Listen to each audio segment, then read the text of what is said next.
നാം കഴിഞ്ഞ കുറെ ആഴ്ചകളായി ധ്യാനിക്കുന്ന റോമാലേഖന പഠനം ഇന്ന് തുടരുകയാണ്. റോമാലേഖനത്തിന്റെ 5 ഭാഗങ്ങളായി റോമാലേഖനത്തെ 5 ഭാഗങ്ങളായി വിഭജിച്ച് അതിൽ നിന്ന് ഓരോന്നായിട്ട് ധ്യാനിച്ച് പഠിക്കുവാനാണ് നാം ശ്രമിക്കുന്നത്. 5 ഭാഗങ്ങൾ ഞാൻ ചോദിക്കുന്നില്ല, കാരണം നിങ്ങളത് പഠിച്ചിരിക്കും എന്ന് വിശ്വസിക്കുന്നു. പഠിക്കാൻ ആഗ്രഹമുള്ളവർ അത് പഠിച്ചിരിക്കും. കാരണം വേദപുസ്തകത്തില് ഞാൻ പ്രാരംഭത്തിൽ നിങ്ങളോട് പറഞ്ഞതുപോലെ റോമാലേഖനം സത്യസന്ധമായ ഒരു പഠനം നടത്തുന്ന ഏതൊരു വ്യക്തിയും ജീവിതത്തിൽ വളരെ മാറുവാൻ കഴിയും. നമുക്ക് വളരെ മാറ്റങ്ങൾ സംഭവിക്കുവാനായിട്ട് ഇടയെത്തിയത്. കാരണം നമുക്ക് പഴയതുപോലെ ആകാൻ കഴിയുകയില്ല. ഞാനിന്ന് ഈ പഠനത്തോട് ബന്ധപ്പെട്ട് ഇങ്ങനെ ഇതിന്റെ നോട്ട്സുകൾ ഞാൻ എഴുതി തയ്യാറാക്കിയ നോട്ട്സുകൾ എനിക്ക് വായിക്കുവാനൊക്കെ വിധത്തിൽ ഓർഡറാക്കി എഴുതുമ്പോൾ ഞാനൊരു ബൈബിൾ വാക്യങ്ങള് നോക്കുമ്പോൾ എന്റെ ഉള്ളിൽ പതിഞ്ഞ പെട്ടെന്ന് അപ്രതീക്ഷിതമായി കയറി വന്നൊരു വാക്കുണ്ട്. യാക്കോബിന്റെ ലേഖനം 4:14 വാക്യമാണത്. അതെന്റെ ജീവിതത്തിൽ എന്നെ ഒരുപാട് ഭയത്തിലേക്കും, അഥവാ അസാധാരണമായ മറ്റുള്ള ഭയത്തെ കുറിച്ചല്ല ഞാൻ ഈ പറയുന്നത്, എന്റെ ജീവിതത്തെ കുറിച്ചൊന്നും കൂടെ കാഴ്ചവെപ്പാട് വരുത്തുവാൻ അതെന്നെ സഹായിച്ചു. ആരെങ്കിലും എടുത്തെങ്കിലും വായിച്ചു 4:14. നിങ്ങളുടെ ജീവൻ എങ്ങനെയുള്ളത്? ആ ചോദ്യം ഞാൻ ഇന്ന് കുറെ നേരം എന്നോട് ചോദിച്ചു. നമ്മുടെ എല്ലാം ധാരണ നമ്മളാരും മരിക്കില്ല എന്നാണ്. നമ്മളിങ്ങനെ പോകുന്ന പോക്കങ്ങ് പോകുമെന്നാണ്. ഈ ആഴ്ചയിൽ ഒരു 2-3 മരണം എന്റെ അടുത്ത ആളുകളായ ചിലർക്ക് സംഭവിച്ചപ്പോൾ ഞാൻ ഒരു കാര്യം മനസ്സിലാക്കി. അടുത്തവർ ഒരുപാട് പേർ പെട്ടെന്ന് ലോകത്തു നിന്ന് മാറ്റപ്പെടും. നമുക്ക് പരിചിത മുഖങ്ങൾ ലോകത്തിൽ നിന്ന് ഒരു സ്കൂൾ ടീച്ചർ ബോർഡിൽ എഴുതിയത് ചോക്ക് ഡസ്റ്റർ കൊണ്ട് മാറ്റേണ്ടത് പോലെ കണ്ട പലരും മാഞ്ഞു പോകുന്നു. കഴിഞ്ഞ ദിവസം എന്റെ ജ്യേഷ്ഠൻ എനിക്ക് ഒരു ഫോട്ടോ തന്നു, ഒരു ഗ്രൂപ്പ് ഫോട്ടോ. പഴനി IPC സഭയുടെ ഒരു ഫോട്ടോയാണ്. അതിൽ തന്നിട്ട് എന്നോട് എന്റെ ചേച്ചി ചോദിച്ചു, ഇതിൽ നീയുണ്ട്, നിന്നെ കാണിക്കാവോ? നീയുണ്ട് ഇതിന്റെ അകത്ത്, എനിക്ക് നിന്നെ കാണിക്കാവോ എന്ന് ചോദിച്ചു. ഞാൻ നോക്കിയിട്ട് എനിക്കൊരു പിടുത്തം കിട്ടിയില്ല. അത് കഴിഞ്ഞിട്ട് ചോദിച്ചു, അമ്മയുണ്ടതില്, എനിക്ക് അമ്മേനെ കാണിക്കാൻ പറ്റുമോ? ഞാൻ മനസ്സിലേക്ക് കണ്ടിട്ടില്ല, രൂപയ്ക്ക് കൃത്യതയില്ല. ഞാൻ അമ്മേനെ നോക്കി, അമ്മേനും കണ്ടില്ല. എന്നെയും കണ്ടില്ല, എന്റെ അമ്മേനെയും കണ്ടില്ല. ഹല്ലേലൂയ. അത് കഴിഞ്ഞപ്പോൾ എന്നോട് എന്റെ ചേച്ചി ചേട്ടന് കാണിച്ചു തന്നു. അന്ന് എനിക്ക് 5 മാസം പ്രായമേ ഉള്ളൂ. എന്റെ അമ്മേനെ കാണിച്ചു തന്നപ്പോൾ അതിന്റെ മടിയിൽ ഒരു പൊട്ടുപോലെ ഇരിപ്പുണ്ട്. എന്നിട്ട് ആ തമാശ രൂപേണയാണ് എന്റെ ചേട്ടൻ പറഞ്ഞത് എങ്കിലും അത് അർത്ഥവത്തായും കാര്യമായിട്ടാണ് പറഞ്ഞത്.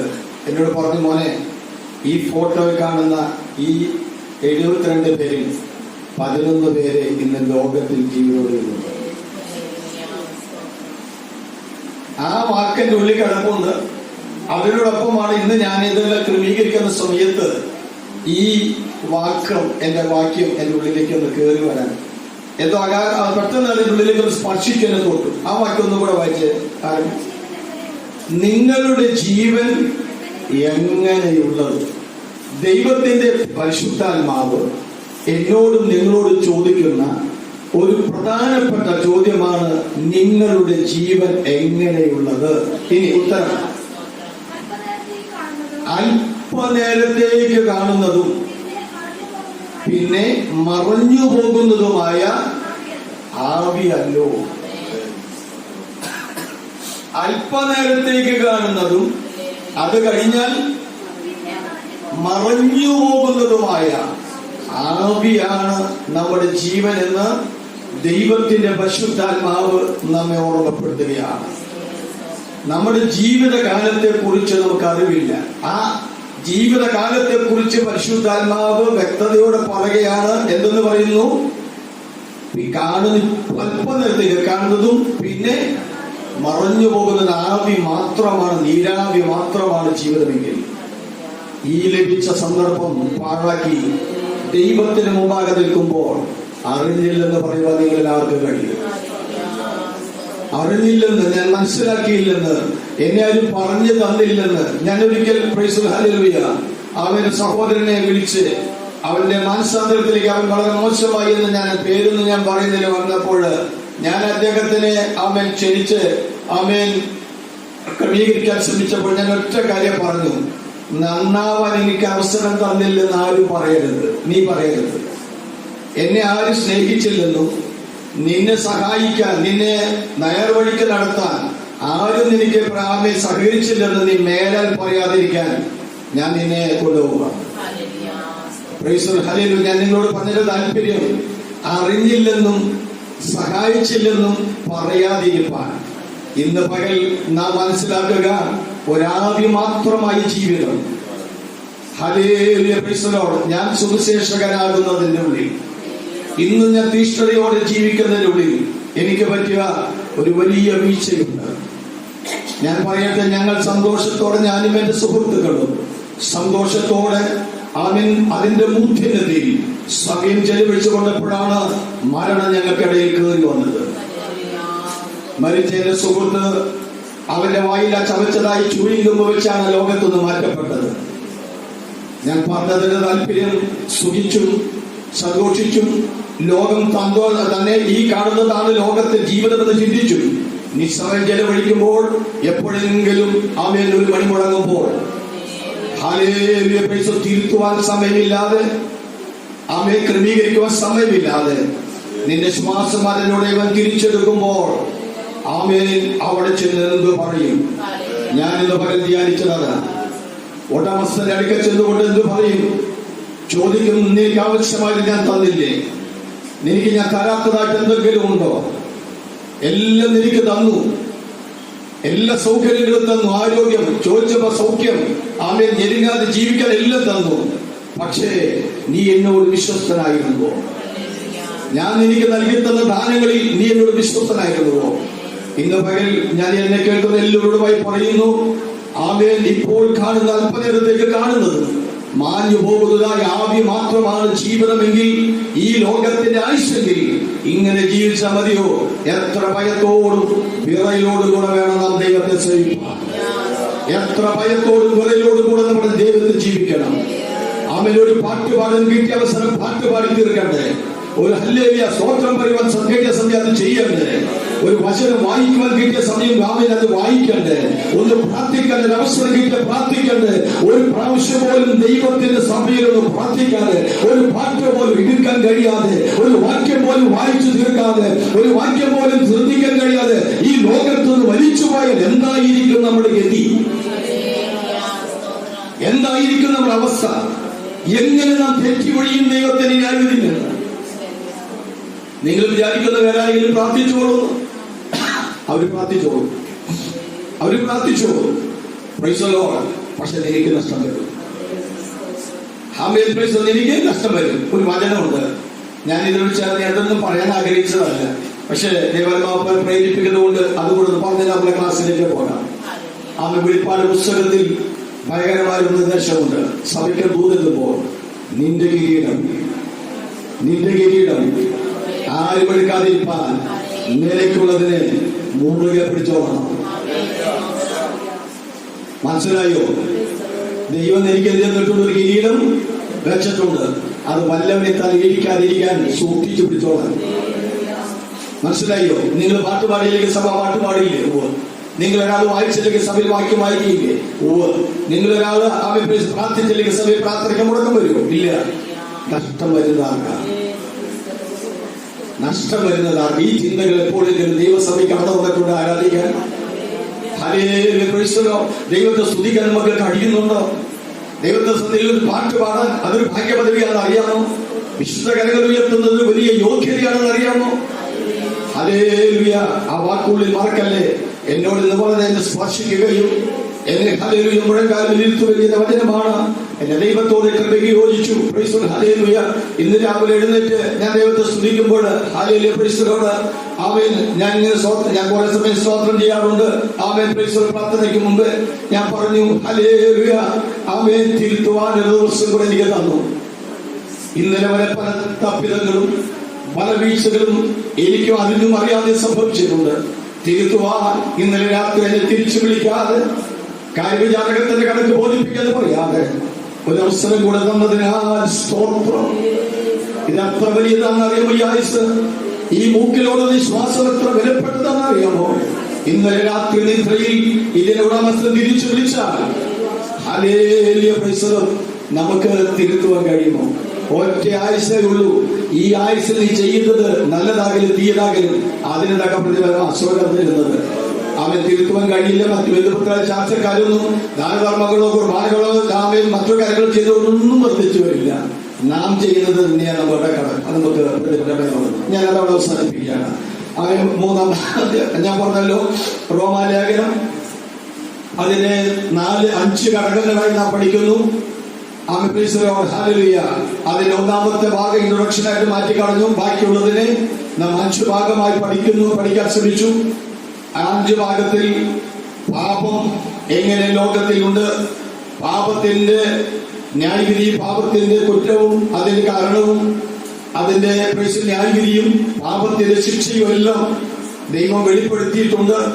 ആ വെളിപ്പെടുത്തിയ ദൈവിക ശിക്ഷകളെ കുറിച്ച്, ആ പാപത്തിന്റെ ലോകത്തിലുള്ള അതിന്റെ ഈ വ്യാപാരത്തെ കുറിച്ച് അവൻ 4 തരത്തിൽ വിഭാഗിച്ചുകൊണ്ട് ലോക ജനതയെ 4 ഭാഗമായി ചിന്തയാൽ വിഭജിച്ച് ദൈവം ഓരോരുത്തരോടും തങ്ങളുടെ കുറ്റങ്ങൾ ആരോപിക്കും, കുറ്റാരോപണം നടത്തുകയും അവരുടെ ശിക്ഷകളും അവർ അനുഭവിച്ച ശിക്ഷകളൊക്കെ വെളിപ്പെടുത്തുകയും ചെയ്തിട്ടുണ്ട്. അതിൽ കഴിഞ്ഞ ദിവസങ്ങളിലായി 3 വിഭാഗത്തെ നാം പഠിച്ചു. ആരെയും ഓർക്കുന്നുണ്ടെന്ന് എനിക്ക് അറിയില്ല, ഞാൻ ചോദിക്കുന്നില്ല, ഞാനത് പറയാം. ഒന്ന്, അവൻ ജാതീയ ലോകത്തെ പാപത്തെ, അവരുടെ പാപത്തെ വേദപുസ്തകം വെളിപ്പെടുത്തിയിട്ടുണ്ട്. അവരുടെ മേൽ വന്ന ശിക്ഷ വായിച്ചിട്ടുണ്ട്. 2, മോറലിസ്റ്റ് അഥവാ ധർമ്മിഷ്ഠർ, സ്വയം മറ്റുള്ളവരെ പോലും ഇരിക്കുക, കുറ്റം പറയുക, ആക്ഷേപിക്കുക, എന്നാൽ അവരിൽ കാണണമെന്ന് ആഗ്രഹിക്കുന്നത്. അഥവാ ഞാനൊരു കാര്യം പറയുകയാണ്, അവൻ ഒരു സ്വഭാവത്തിൽ ഞാൻ ഇന്നതില്ല, ഇന്ന സ്വഭാവം ഇല്ല എന്ന് പറയുകയും അത് ഉണ്ടെങ്കിൽ ടോണിസോനാകുന്നത് നിർബന്ധിക്കുകയും ചെയ്യുമ്പോൾ അതെന്റെ ജീവിതത്തിൽ ഇല്ലാത്ത കാപ്പിട്ട മൂടുപടം. അതാണ് മോറലിസ്റ്റുകൾ, ധാർമ്മികന്മാർ. അവനവന്റെ ജീവിതത്തിൽ ഇല്ലാത്തത് മറ്റൊരുത്തരിൽ നിശ്ചയമൻ എന്ന് പറയാൻ അടിച്ചേൽപ്പിക്കുകയും അവരിൽ കാണുവാൻ ശ്രദ്ധിക്കുകയും അങ്ങനെ കപടതയും ജീവിക്കുകയും ചെയ്യുന്നതായ ഒരു കൂട്ടരാണ് മോറലിസ്റ്റുകൾ, അത് ധർമ്മിഷ്ഠന്മാർ. 3ാമത്തെ കൂട്ടരാണ് ദൈവത്തിന്റെ സ്വന്തം എന്ന് പറയുന്ന യഹൂദന്മാർ. ഞങ്ങൾ യഹൂദന്മാരാണ്, പാരമ്പര്യം ഞങ്ങൾക്കുണ്ട്, അവൻ പൗരോഹിത്യം ഞങ്ങൾക്കുണ്ട്, പ്രമാണം ഞങ്ങൾക്കുണ്ട്, ഞങ്ങൾക്ക് ഒരുപാട് കാര്യങ്ങളുണ്ട് എന്ന് സ്വയം അവകാശപ്പെടുന്ന യഹൂദന്മാർ. അവരോട് പറയുന്നു, അവൻ നിങ്ങൾ നിമിത്തം ദൈവനാമം ദുഷിക്കപ്പെടുന്നു. പ്രമാണമുണ്ടെന്ന് പറയുന്ന നീ പ്രമാണത്തിനനുസരിച്ചല്ലാതെ ജീവിക്കുമ്പോൾ, പ്രമാണമില്ലാതെ ജീവിക്കുമ്പോൾ, പ്രമാണം കൂടാതെ ജീവിക്കുമ്പോൾ നീ എന്റെ ദൈവത്തിന്റെ നാമത്തെ അപമാനിക്കുന്നു. അതുകൊണ്ടാണ് ഇന്ന് പകൽ മനസ്സിലാക്കുക, ലോകത്തിൽ അനേകം ആളുകൾ ഹല്ലേലൂയ ദൈവനാമത്തെ ദുഷിക്കുന്നത് അവൻ ദൈവത്തിന്റെ വചനത്തിൽ തെറ്റുപറ്റിയത് കൊണ്ടല്ല, ദൈവത്തിന്റെ വചനത്തെ വിശ്വസിക്കുന്നു എന്ന് പറയുന്നവർ ദൈവവചനപ്രകാരമല്ലാതെ മാതൃകപരമല്ലാതെ ജീവിക്കുമ്പോൾ അവരുടെ ജീവിതത്തെ കണ്ടുകൊണ്ട് അവർ നിമിത്തം ദൈവനാമം ദുഷിക്കപ്പെടുന്നു. ഇന്ന് നമ്മൾ 4ാമത്തെ വിഭാഗത്തിലേക്ക് പോവുകയാണ്. അതിൽ 9ാം വാക്യം മുതൽ 18 വരെയുള്ള വാക്യങ്ങളൊന്ന് വായിക്കാം. 9 മുതൽ 18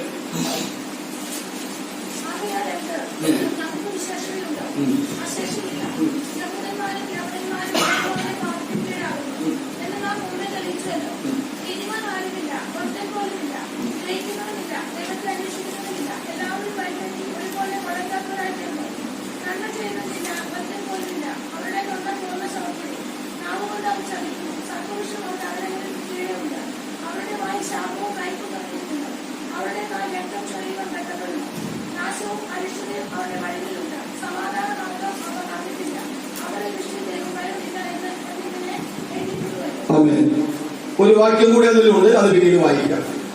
19 കൂടെ ഈ പാപം എന്ന വിഭാഗത്തിൽ പെടുകയാണ്. പാപം എന്ന വിഭാഗം 1-ാം അധ്യായം 1 മുതൽ 3-ാം അധ്യായം അതിന്റെ 20 വരെയുള്ള വാക്യങ്ങളാണ് അതിൽ ഉള്ളടക്കം ചെയ്തിരിക്കുന്നത്. നമ്മളത് പിന്നീട് ധ്യാനിക്കും. ഇവിടെ ഞാൻ പറഞ്ഞല്ലോ, ജാതീയ ലോകത്തിന്റെ പാപത്തെ ദൈവം പറഞ്ഞു, മോറലിസ്റ്റുകളെ കുറിച്ച് ദൈവത്തിന്റെ പരിശുദ്ധാത്മാവ് സംസാരിച്ചു, യഹൂദനെ കുറിച്ച് പറഞ്ഞു. അത് കഴിഞ്ഞ് അതിൽ 9-ാം വാക്യത്തിൽ ഒരു കാര്യം പറയാണ്, ആരും ഒഴിഞ്ഞവരല്ല. അതൊന്ന് വായിച്ചു. 9-ാം വാക്യം ഇനി അവിടെ ശ്രദ്ധിക്കുക. യഹൂദന്മാരും യവനന്മാരും ഒരുപോലെ പാപത്തിൽ കീഴില്ല. ജാതീയ ലോകമായാലും പ്രമാണമുള്ള യഹൂദനായാലും എല്ലാവരും എന്താണ്? പാപത്തിന്റെ കീഴിലാണ്. അതാണ് ആദാമ്യ വർഗത്തിന്റെ പാപം. മറ്റേതൊരു വിഭാഗം എടുത്ത് പറഞ്ഞുകൊണ്ട് കർത്താവ് പറയുകയാണ്, യഹൂദൻ എന്നില്ല, മോറലിസ്റ്റ് ഇല്ല, അതുപോലെ ജാതീയൻ എന്നില്ല, എല്ലാവരും ആദാമ്യ തലമുറ തൊട്ട് ജീവിച്ചവരെല്ലാവരും എന്തിൽ കിടക്കുകയാണ്? പാപത്തിൽ കിടക്കുന്നു എന്നുള്ളതാണ്. ഈ വക തിരിച്ചറിവുകൾ നമ്മുടെ അകത്ത് ആവശ്യമാണ്. ഇനി വായിക്കാം. നീതിമാനാരുമില്ല, ഒരുത്തം പോലുമില്ല. Hallelujah, praise the Lord. നമ്മൾ സാധാരണ നല്ല രീതിയിലൊക്കെ ചിലത് പറയുന്ന വാക്കുകളുണ്ട്. വേദപുസ്തകത്തിൽ പാപം എന്നത് ചെയ്യാത്തവരായ 1-2 ആളുകളെ നമ്മൾ പരിചയപ്പെടുത്താറുണ്ട്, ഇല്ലേ? ഒരു പാപം ചെയ്തിട്ടില്ലെന്ന് വെളിപ്പെടുത്തുന്ന, നമ്മൾ പരിചയപ്പെടുത്തുന്ന ചില കാര്യങ്ങളുണ്ട്. ആരൊക്കെയാണത്? യോസഫ്, ദാനിയേൽ. Praise the lord, hallelujah. ഞാൻ നിങ്ങളോടൊരു കാര്യം പറയട്ടെ. ബൈബിൾ പഠനത്തിന് 2 തരം പഠനമുണ്ട്. ഞാൻ ഒരിക്കൽ കുട്ടികൾക്ക് പഠിപ്പിച്ചിട്ടുണ്ടെന്ന് എനിക്ക് തോന്നുന്നു. നിങ്ങളെല്ലാവരും പഠിപ്പിച്ചോന്ന് എനിക്കറിയില്ല, ആരെയാണെന്നോ അതോ എവിടെയാണെന്നോ അറിയില്ല. ബൈബിൾ പഠനത്തിന് 2 ഭാഗങ്ങളുണ്ട്. ഒന്ന് ടെലിസ്കോപ്പിക്കും, 2 മൈക്രോസ്കോപ്പിക്കും പഠനം. ടെലിസ്കോപ്പിലൂടെ കാണുന്നത് ഏതാണ്? ടെലിസ്കോപ്പ് ഉപയോഗിച്ചവരെ അകലെയുള്ള കാര്യങ്ങൾ അടുത്ത് കാണിക്കുന്നതാണ് ടെലിസ്കോപ്പ്, അല്ലേ? അപ്പൊ നമ്മൾ ബൈബിള് വായിച്ചാൽ ഒരുപാട് കാര്യങ്ങൾ നമുക്ക് കുറച്ചും കൂടെ സൂക്ഷ്മമായി കൃത്യതയോടെ കാണാൻ കഴിയും. അത് ദൂരമേ കാണുന്നതാണ്, എന്നാൽ നമുക്ക് അടുത്ത് കാണുവാൻ തക്ക വിധത്തിൽ അത് നമ്മെ സഹായിക്കുന്നു എന്നുള്ളത് സത്യം. അപ്പോൾ ബൈബിൾ വായിച്ചപ്പോൾ റോമാലേഖനം വായിച്ചു. ഇതിന് ടെലിസ്കോപ്പ് യു എന്ന് പറഞ്ഞു കഴിഞ്ഞാൽ ഇതിലെത്ര വാക്യമുണ്ട്? 31 വാക്യമുണ്ട്. ഹല്ലേലൂയ. ഇതിലെ 5-6 പാരഗ്രാഫുകളുണ്ട്. ഇതിൽ എന്തിനൊക്കെ പരാമർശിച്ചിരിക്കുന്നത്? യഹൂദനെ കുറിച്ചാണ് കൂടുതൽ പരാമർശിച്ചിരിക്കുന്നത്. യഹൂദന്റെ പ്രമാണം, ഇല്ലാത്ത ജീവിതവും പ്രമാണവും ഒക്കെ അത് പറഞ്ഞിട്ട് മുഴുവൻ ജാതി ലോകത്തെ കുറിച്ചൊക്കെ പറഞ്ഞു. ഇതാണ് സൂക്ഷ്മ ടെലിസ്കോപ്പിക് എന്ന് പറയുന്നത്. 2 മൈക്രോസ്കോപ്പിക്കാണ്. മൈക്രോസ്കോപ്പിലൂടെ കാണുന്നത് നമ്മുടെ മാംസക്കണകൾക്ക് കാണാൻ കഴിയുന്നതല്ല. അതൊരു തുള്ളി വെള്ളമെടുത്ത്, ഇപ്പൊ നമ്മൾ കുടിക്കുന്ന വെള്ളമുണ്ട്, നമ്മൾ വിചാരിക്കുന്നത് നല്ല ശുദ്ധ ഫിൽറ്ററൊക്കെ ചെയ്ത് കഴിഞ്ഞാൽ നമ്മൾ വിചാരിക്കുന്നത് നല്ല വെള്ളമാണെന്നാണ്. ഫിൽറ്റർ വെച്ച് കഴിഞ്ഞാൽ വെള്ളം ശുദ്ധീകരിക്കും. ഇപ്പൊ നമുക്കറിയാം, നമ്മുടെ വീട്ടിലെ ഫിൽറ്ററിലെ ഒരു എന്താ പറയാ കൊക്കോകോള അതിന് ടോപ്പിൽ ഒഴിച്ചാൽ അടിഭാഗത്ത് വരുമ്പോൾ പ്യൂർ വെള്ളമായിട്ടാണ് വരുന്നത്. കളറൊന്നും വരില്ല അതിനകത്തേക്ക്. അടിയിൽ വരുമ്പോൾ തണ്ണി പച്ചവെള്ളം നമുക്ക് ഇങ്ങനെ കുടിക്കുന്നത് വെള്ളം പച്ചവെള്ളം പോലെ വരികയാണ്. ശരിയാ. ആ വെള്ളത്തിൽ ഒരു തുള്ളി എടുത്ത് ഒരു മൈക്രോസ്കോപ്പിൽ വെച്ചു കൊടുത്താൽ അതിന്റെ അകത്ത് ഒരുപാട് ആൾക്കാർ ഓടി കളിക്കുന്നത് കാണാം, ബാക്ടീരിയാസ് ഓടി കളിക്കുന്നത് കാണാം. അപ്പൊ അത് കാണുന്ന പറ്റി നമ്മുടെ കണ്ണുകൾ കൊണ്ട് കാണാൻ പറ്റുമോ? ഇല്ല. നമ്മുടെ കാഴ്ചയ്ക്ക് അത് ശുദ്ധമല്ല. പക്ഷെ അതിൽ അശുദ്ധി ഉണ്ടെന്ന് കാണണമെങ്കിൽ ഒരു മൈക്രോസ്കോപ്പിലൂടെ മാംസക്കണ്ണുകൾ കൊണ്ട് കാണാൻ കഴിയാത്തതിനെ മറ്റു ഉപാധികളിലൂടെ ലെൻസുകളുടെ സഹായത്തോടെ അതിനെ വലുതാക്കി കാണിക്കുമ്പോഴാണ് ഈ സൂക്ഷ്മജീവികളെ നമുക്ക് കാണുവാൻ കഴിയുന്നത്. ഇതുപോലെ സൂക്ഷ്മ പഠനത്തിലാണ് ഈ വചനം ഒന്നുകൂടെ വായിച്ചു നോക്കിയേ. നീതിമാൻ, 10-ാം വാക്യം, നീതിമാൻ ആരുമില്ല, ഒരുത്തം പോലുമില്ല. അപ്പൊ യോസഫ് ഉണ്ടോ? ദാനിയേലുണ്ടോ? ഇല്ല. മനസ്സിലായോ? നീതിമാനാരുമില്ല, ഒരുത്തം പോലുമില്ല. പിന്നെ നമ്മൾ ഇതുവരെ കേട്ടതല്ല, ദൈവത്തിന്റെ പരിശുദ്ധാത്മാവ് ഹല്ലേലൂയ അവരുടെ പാപം ഇതിൽ വെളിപ്പെടുത്തിയിട്ടില്ല എന്നുള്ളത് മാത്രം. അതാണ് യഥാർത്ഥ അറിവ്. അവരുടെ പാപം ഇതിൽ വെളിപ്പെടുത്തിയിട്ടില്ല. ഇനി ദാനിയേലോട് ചോദിച്ചാൽ പറയും, നിങ്ങൾ വിചാരിച്ച പറയാൻ ഭാവിയെ അത്ര മോശക്കാരൊന്നുമല്ല. തന്റെ ജനത്തിന് വേണ്ടി യെരമ്യാവിന്റെ പുസ്തകം വായിച്ചപ്പോൾ വീണ്ടെടുപ്പിന്റെ സമയമായി എന്ന് കേട്ടാൽ ആമേൻ ദാനിയേലേ പ്രാർത്ഥിക്കാൻ മുഴങ്ങാൻ മണിക്കുമ്പോൾ ആദ്യം പ്രാർത്ഥനയുടെ ഏറ്റുപറച്ചിലുണ്ട്. നമുക്ക് പ്രാർത്ഥനയ്ക്ക് ഏറ്റുപറച്ചിലുമില്ല, ഒന്നുമില്ല. ആമേൻ കിട്ടട്ടെ പോട്ടെ എന്നുള്ളതാണ്. ആമേൻ ആമേൻ പ്രാർത്ഥനയുടെ പ്രാരംഭത്തിൽ ഏറ്റുപറയുമ്പോൾ ഞാൻ എന്റെ പാപവും വായിച്ചിട്ടുള്ള നിങ്ങൾ, ഞാൻ എന്റെ പാപവും എന്റെ പിതാക്കന്മാരുടെ പാപവും ഏറ്റുപറഞ്ഞു. ദൈവമക്കളെ, അതിൽ പാപമില്ല എന്ന് ഏതെങ്കിലും ഒരാൾ അവകാശപ്പെട്ടാൽ അവർ ദൈവത്തെ കള്ളനാക്കുന്നു എന്നാണ് യാക്കോബ് പറയുന്നത്. അതുകൊണ്ട് നമുക്കത് വിടാം. കാരണം അവരുടെ പാപം എന്തെന്ന് ഒരു ഗവേഷണം നടത്തേണ്ട കാര്യം നമുക്കില്ല. അവരിൽ നിന്ന് ദൈവം പത്തിന്റെ പരിശുദ്ധമാണ് നമ്മളോട് ആഗ്രഹിക്കുന്നത്. അവരുടെ ജീവിത വിശുദ്ധി അനുസരിച്ച് ജീവിക്കാനാണ്. അത് മാതൃകയാക്കിയാൽ മതി.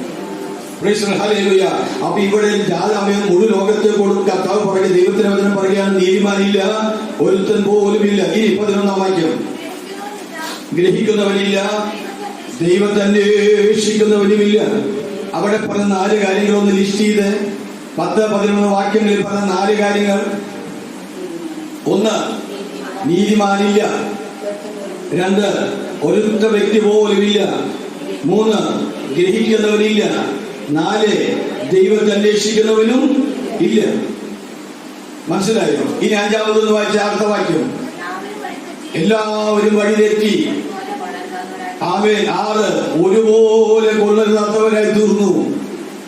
അങ്ങനെ ദൈവത്തിന്റെ വചനം വിഭജിച്ച് ആമേൻ ഓരോന്ന് 1, 2, 3 ആയി നിങ്ങൾ പഠിക്കുമ്പോഴാണ് ദൈവവചനത്തിന്റെ ജീവൻ നിങ്ങളുടെ അകത്തേക്ക് കയറി വരുന്നത്. തിമോത്തിയോസിനോട് അപ്പോസ്തലനാകുന്ന പൗലോസ് പറഞ്ഞു, ആമേൻ മോനെ തിമോത്തിയോസേ, വചനം പ്രസംഗിക്കുക എന്ന് പറഞ്ഞു. ആമേൻ. അത് മലയാളത്തിലാണെന്നാൽ യഥാർത്ഥത്തിൽ അത് പറയുന്നത് divide the word of God truly. സത്യമായി ദൈവവചനത്തെ വിഭജിച്ച് പഠിക്കുക. അതാണ് വിഭജിക്കാനാണ് പറഞ്ഞത്, പ്രസംഗിക്കാനല്ല. അതുകൊണ്ടാണ് നമുക്ക് പ്രസംഗം താല്പര്യമായി വന്നത്. വിഭജിക്കാൻ നമുക്ക് മനസ്സ് കാണിക്കാത്തത് കൊണ്ടാണ്. എന്താണ് വിഭജിച്ചാൽ കിട്ടുന്നത്? എന്താണ് വിഭജിച്ചാൽ കിട്ടുന്നത്? കുഞ്ഞുങ്ങൾക്കറിയാം, ഫിസിക്സ് കഴിക്കുന്നവർക്കറിയാം. ലോകത്തിന്റെ ചരിത്രത്തെ മാറ്റി വരിച്ചൊരു ഇക്വേഷൻ ഉണ്ട്, ഒരു തിയറി ഉണ്ട്. ലോക സംഭവങ്ങളെ, ലോക ചരിത്രത്തെ, രാഷ്ട്രീയ മണ്ഡലത്തെ, സൈനിക ശക്തികളെ മാറ്റിമറിച്ചൊരു എന്താ പറയുന്ന ഒരു തിയറി, ഇക്വേഷൻ. എന്താണത്? ഫിസിക്സിന്റെ കാര്യം ഞാൻ പറയുന്നത്. ഈ എനർജി, ഇനി ആർക്കെങ്കിലും ഓർമ്മ വരുന്നുണ്ടോ? എനർജി സമം E=mc² എന്ന് പറഞ്ഞാൽ നമുക്ക് എനർജി വരുന്നതിനെ കുറിച്ചൊരു കാര്യം പറയുന്നത് നമുക്കറിയാം. ആറ്റം എന്ന വാക്കുണ്ട്. ആമേൻ. ആറ്റം എന്ന വാക്ക്, കെമിസ്ട്രിയിലെ ആറ്റം എന്ന് പറഞ്ഞ വാക്കിന് വിഭജിക്കാൻ കഴിയാത്തതെന്നാണ് അർത്ഥം. ഒരു പദമാണത്, വിഭജിക്കാൻ കഴിയാത്തത്. എന്നാൽ ഏറിയ കാലങ്ങൾ ശാസ്ത്രം എന്ന് പറയുന്നത് ഇതിനെ ആറ്റം, ഇന്നും അത് പേര് മാറ്റിയിട്ടൊന്നുമില്ല, ഇന്നും അതിന്റെ പേര് അങ്ങനെ തന്നെയാണ്. കുഞ്ഞുങ്ങളിൽ കഴിയാത്ത അവസാനത്തെ പദാർത്ഥത്തിന്റെ ഘടകത്തെ ആറ്റം എന്ന് പറയുന്നു എന്നാണ് ഇപ്പോഴും പറയുന്നത്. എന്നാൽ ഐൻസ്റ്റീൻ എന്ന് പറഞ്ഞ ബുദ്ധി രാക്ഷസനാകുന്ന ദൈവരാമേൽ ഒരു ശാസ്ത്രജ്ഞൻ ഈ ആറ്റത്തെ വിഭജിച്ചു. ആറ്റത്തെ വിഭജിച്ചപ്പോൾ വിഭജിക്കാൻ കഴിയില്ലെന്ന് ശാസ്ത്രം പറഞ്ഞത്. പക്ഷേ ബൈബിളിലെ മുക്കുവനാകുന്ന പത്രോസ് പറഞ്ഞു, മൂലപദാർത്ഥങ്ങൾ വെന്തഴിയും. അവിടേക്ക് ഞാൻ പോകുന്നില്ല, കാരണം പോയാൽ എന്റെ ഈ ക്ലാസ് അങ്ങോട്ടേക്ക് നീണ്ടു പോകും. അതിശക്തമേറിയ കഠിനമേറിയ ചൂട് ഇതിലേക്ക് കടത്തിവിട്ട്, ആറ്റത്തിലേക്ക് കടത്തിവിട്ടിട്ട് അതിന്റെ ഉള്ളിലുള്ള മൂലങ്ങൾ, അതിനുള്ള ആറ്റത്തെ വിഭജിക്കുമ്പോൾ പുറത്തു വരുന്നതിന്റെ പേരാണ് എനർജി.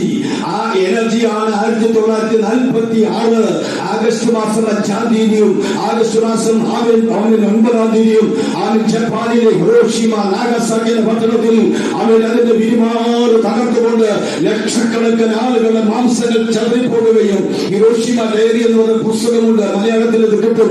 കുട്ടികൾ സ്കൂൾ ലൈബ്രറിയിൽ തപ്പണം. ഹല്ലേലൂയ. ആളുകൾ നിൽക്കുന്ന നിപ്പിൽ അവരെ കണ്ണുകൾ പഴുത്തി ചീഞ്ഞ് ഉള്ളിലേക്ക് വീഴുക, മാംസങ്ങൾ ചെതറി പോകുക, ആർക്കും മനസ്സിലാവുന്നില്ല എന്ത് സംഭവിച്ചു. പെട്ടെന്ന് വീഴുന്ന മനുഷ്യൻ ഇന്നും ജപ്പാനിലെ പുതിയ ജനിക്കുന്ന തലമുറയും നല്ലൊരു ശതമാനം അംഗവൈകല്യമുള്ളവരായി ജനിക്കുന്നു. എന്തുകൊണ്ട്? എനർജി പുറത്തു വന്നപ്പോൾ അതിനുപയോഗിച്ചുകൊണ്ട് മനുഷ്യനെ സൃഷ്ടിക്കുവാനല്ല സംഹാരത്തിന് വേണ്ടി ഉപയോഗിച്ചപ്പോൾ ലക്ഷക്കണക്കിന് ആളുകൾ മരിക്കുകയും ഇന്നും ലക്ഷക്കണക്കിന് ആളുകൾ ജീവശവമായി മരിക്കുകയും ജീവിക്കുകയും ചെയ്യുന്നു. അതുപോലെ ദൈവത്തിന്റെ വചനത്തെ വിഭജിച്ച് പഠിക്കുമ്പോൾ, ഹല്ലേലൂയ, ദൈവത്തിന്റെ വചനത്തെ വിഭജിച്ച് പഠിക്കുമ്പോൾ അതിന് ചൂട് മാത്രമല്ല, എനർജി മാത്രമല്ല, ഹല്ലേലൂയ, ഇതിന്റെ അകത്തുനിന്ന് സൗഖ്യമുണ്ടാകും. കേട്ടോ? ഹല്ലേലൂയ. ഒരു സൗഖ്യത്തിന്റെ വചനം എടുത്തുകൊണ്ട് നീ സത്യമായിട്ടൊന്ന് വിഭജിച്ചിട്ട്, ഹല്ലേലൂയ, ആ സൗഖ്യത്തെ കുറിച്ച് ദൈവത്തിന്റെ ഉടമസ്ഥനത് ദൈവത്തെ സ്തോത്രം ചെയ്യുമ്പോ അതിന്റെ അകത്തുനിന്ന് സ്തോത്രത്തിന്റെ ചൂടിൽ വിഭജിക്കപ്പെട്ട ദൈവത്തിന്റെ വചനം നിനക്ക് സൗഖ്യം തരൂ. നിന്റെ ദുഃഖങ്ങളെ തുടച്ചു മാറ്റോ, നിന്റെ കണ്ണുനീരിൽ നിന്ന് തുടച്ചു മാറ്റോ, നിന്റെ ബലഹീന ശരീരത്തെ ശക്തീകരിക്കോ. വചനത്തെ വിഭജിച്ച് പഠിക്കാനൊന്ന് ശ്രമിക്കുക. നമ്മളെപ്പോഴും കേട്ടു പോകുന്നവരാ, വചനം കേട്ട് കേട്ട് കേട്ട് പോവുക. ഹല്ലേലൂയ. ഞാനിപ്പോ പറഞ്ഞല്ലോ, അവൻ വചനത്തെ വിഭജിച്ചു. എന്റെ കണ്ണിൽ ഒരാൾ മാത്രമേ അത് പഠിക്കാൻ ശ്രമിച്ചു. ഹല്ലേലൂയ. ദൈവമക്കൾ, നിങ്ങൾ എനിക്ക് വേണ്ടി പഠിക്കണമെന്ന് എനിക്ക് ഞാൻ പറഞ്ഞില്ല. ഞാനത് അവസാനിപ്പിച്ച കാരണം ഞാൻ കഴിഞ്ഞ ദിവസം ഹല്ലേലൂയ ഇവിടെ ഞാൻ പറഞ്ഞത് നോട്ട് ചെയ്തൊക്കെ പറഞ്ഞ് നോട്ട് പുസ്തകം എടുക്കുന്ന പ്ലേസിൽ ഹല്ലേലൂയ ഇവിടെ ഇതിലേക്ക് ഓരോ സ്ഥലത്തിന്റെ ഉള്ളിലാണ് കാണുന്നത്. അതുകൊണ്ട് ഞാൻ നിർത്തി. താല്പര്യങ്ങൾ പഠിച്ചോ, വിഭജിച്ചു പഠിച്ചോ, അതിന് നന്മതി ഒന്നിക്കുന്നത്. ഈ വചനത്തിനകത്തേക്ക് ഹല്ലേലൂയ ഈ തിരുവെഴുത്തുകളെ പരിശോധിക്കുമ്പോൾ നമുക്ക് കിട്ടുന്നത് എന്താ? യഹൂദന്മാർ തിരുവെഴുത്തുകൾ നല്ലോണം പഠിച്ചു. എന്തുകൊണ്ട് പഠിച്ചപ്പോൾ എന്തൊക്കെ കിട്ടിയത്? അവർ ജനിച്ചത് ധരിക്കുന്നത് നിങ്ങൾ നിങ്ങൾ തിരുവെഴുത്തുകൾ പരിശോധിക്കുന്നു, അതിൽ ജീവനുണ്ടെന്നല്ലോ എന്ന് വിചാരിക്കണം. ഇതിനകത്ത് ഈ വായന എന്തുകൊണ്ട്? റോമാലേഖനത്തിന്റെ ഗലാത്യ ലേഖനത്തിന്റെ ആരംഭത്തിൽ ഞാൻ ഒരു ക്ലാസ് ഒരു ചെറിയ പഠനം നിങ്ങൾക്ക് പറഞ്ഞല്ലോ. നമ്മുടെ ഭക്തി ലീഗലിസമായി മാറി. ലീഗലിസമായി മാറി ഭക്തി എന്ന് പറഞ്ഞാൽ അത് 3 അധ്യായം. അത് വായിച്ചാൽ സംതൃപ്തി അല്ലേ? വായിക്കുമ്പോൾ സംതൃപ്തി. നീ നിന്റെ പ്രിയനോട് സംസാരിക്കാനായിരുന്നുവോ വചനം വായിച്ചത്? ദൈവത്തിന് നിന്നോട് സംസാരിക്കാൻ അവന് തിരുവെഴുത്തല്ലാതെ മറ്റൊരു മാർഗമില്ലെന്ന് കണ്ട് എന്റെ പിതാവിനോട് സംസാരിക്കുന്നതാണ് തിരുവെഴുത്തെന്ന് അപ്രിയനോടുള്ള പ്രേമത്തിലാണോ നീ വചനം വായിക്കുന്നത്? അത് 3 അധ്യായം വായിച്ചു തീർക്കുകയും വർഷത്തിൽ ഒരു പ്രാവശ്യം ബൈബിൾ വായിച്ചെത്തിക്കുകയും എന്തായിരുന്നു നമ്മുടെ താല്പര്യം? ഹല്ലേലൂയ. ദൈവത്തിന്റെ വചനം നിങ്ങളോട് സംസാരിച്ച കാലങ്ങൾ എത്രയായി? ദൈവത്തിന്റെ വചനം നിങ്ങൾക്ക് മുന്നറിയിപ്പുകൾ തന്ന കാലങ്ങൾ എത്രയായി? ദൈവത്തിന്റെ വചനം നിന്നെ ആശ്വസിപ്പിച്ചൊരു കാലം എത്രയായി? ഹല്ലേലൂയ. Praise the Lord. ഇന്നും നമുക്ക് മനുഷ്യന്റെ ആശ്വാസം വേണം. ഹല്ലേലൂയ. Praise the Lord. ഇന്നും നമുക്ക് മനുഷ്യൻ നമ്മെ ആശ്വസിപ്പിക്കണം. കർത്താവിന്റെ ആശ്വാസം നമുക്ക് കിട്ടുന്നില്ലല്ലോ. ദൈവത്തിന്റെ സൗഖ്യം നമ്മുടെ അകത്തേക്ക് വ്യാപരിക്കുന്നില്ലല്ലോ. ഹല്ലേലൂയ. Praise the Lord. ഇന്ന് പകൽ ഞാൻ നിങ്ങളോട് കാര്യം പറയട്ടെ. ഹല്ലേലൂയ. വചനത്തിനകത്ത് ജീവനുടെ വചനത്താലാണ് ദൈവം തന്നെ ജനത്തോട് ഇടപെടുന്നത്. ദൈവം നമ്മെ വിടിവിക്കുന്നത് എന്തിലൂടെയാണ്? വചനം വെച്ചാണ് വിടിവിക്കുന്നത്. അവനവന്റെ വചനം അയച്ചു, അവരെ വിടിവിച്ചു വചനം വായിക്കുന്നത്. ആകെ ഇന്ന് പകൽ ദൈവമക്കൾ മനസ്സിലാക്കണം, ഇതിനെ ലീഗലിസമായി മാറ്റാതെ, ചടങ്ങുകളായി മാറ്റാതെ. ഞാൻ പറഞ്ഞല്ലോ, പലപ്പോഴും ഞാൻ നോക്കിയപ്പോൾ വാട്സപ്പിൽ വാക്യം വിടാനുള്ള പഠനമല്ലാതെ നിന്റെ കർത്താവുമായി നിന്റെ രക്ഷകനുമായി നിന്റെ രാത്രി എന്ന് പകൽ ഞാൻ പറഞ്ഞല്ലോ, ഇന്ന് മുഴുവൻ ഞാൻ അത് നൽകും വിട്ടാ പോകുന്നത് കാൽവരി കുരിശിന്റെ മീതെ. ഹല്ലേലൂയ. സകല കൂടെ നടന്ന അമ്മ പോലും വിട്ടുമാറിയിട്ടും ഹല്ലേലൂയ സകല പ്രലോഭനങ്ങൾ വന്നിട്ടും പിതാവിന്റെ ഇഷ്ടം നീതി നിർവഹിച്ചപ്പോൾ ഇവൻ എന്റെ പ്രിയപുത്രൻ, ഇവനിൽ പ്രസാദിച്ചിരിക്കുന്ന ചോദ്യം മരണം വരെ വെല്ലുവിളി നിർത്തിയിട്ടും ക്രൂശിൽ കടന്ന ശരീരം വേദന കൊണ്ട് പറയുമ്പോഴും നീ ദൈവപുത്രനാണെന്ന് വെല്ലുവിളിച്ചുകൊണ്ട് അവളെ നിന്നുകൊണ്ട് അട്ടഹസിക്കുന്ന പുരോഗമനത്തിന് മുമ്പാകെ ശാന്തശീലനായി അവരെ കേട്ടില്ലെന്ന് വിചാരിച്ചുകൊണ്ട് അവൻ യേശുക്രിസ്തു നിങ്ങളൊന്ന് ചിന്തിച്ച് യേശുക്രിസ്തു ഞാൻ ദൈവപുത്രനെ ചിന്തിച്ച് അവൻ ഇറങ്ങാൻ ശ്രമിച്ചാൽ ഇറങ്ങും.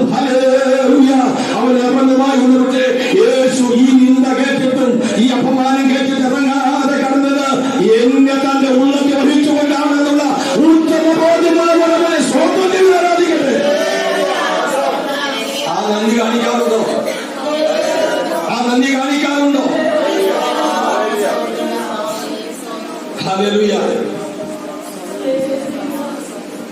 നമ്മുടെ സഭയില് എല്ലാവരുടെയും പേരെഴുതാൻ ഓർത്ത് നിങ്ങളൊരു കടലാസ് എടുത്ത് നിങ്ങൾ എഴുതുക. എന്റെ പേര് ഇന്ന് തൊട്ടോ എന്റെ പേരെഴുതി, മനസ്സിന്റെ പേരെഴുതി, എന്റെ മക്കളുടെ പേരെഴുതി, പിന്നെ ടോളിസോന്റെ എഴുതി, അത് കഴിഞ്ഞാൽ പിന്നെ ജോയ്സ് എഴുതി, ആമേൻ രാജസോഹൻ തമ്പികൾ എഴുതി, ആമേൻ സുഹൃൻ എഴുതി, ഇങ്ങനെ ആമേൻ അതുപോലെ തന്നെ ഹല്ലേലൂയ നമ്മുടെ ബേബിസോൻ എഴുതി, ഇങ്ങനെ ഓരോരുത്തരുടെ പേരുകൾ എഴുതി അവരുടെ വീട്ടിലുള്ളവരുടെ പേരുകൾ എഴുതുക. എഴുതി വരുമ്പോൾ ഏകദേശം എത്ര മിനിറ്റ് എടുക്കും? അല്ലെങ്കിൽ ശ്രമിച്ചു നോക്കിയിട്ടൊന്നും എനിക്കറിയില്ല. ഞാൻ പറയാം, 13 മിനിറ്റ് ഓർത്ത് എഴുതി തീർക്കാൻ. 13 മിനിറ്റ് സ്പീഡ്. ചിലപ്പോൾ 15-20 മിനിറ്റ് വേണ്ട. 13-ൽ 3 അംഗീകരിക്കുക. 10 മിനിറ്റ്.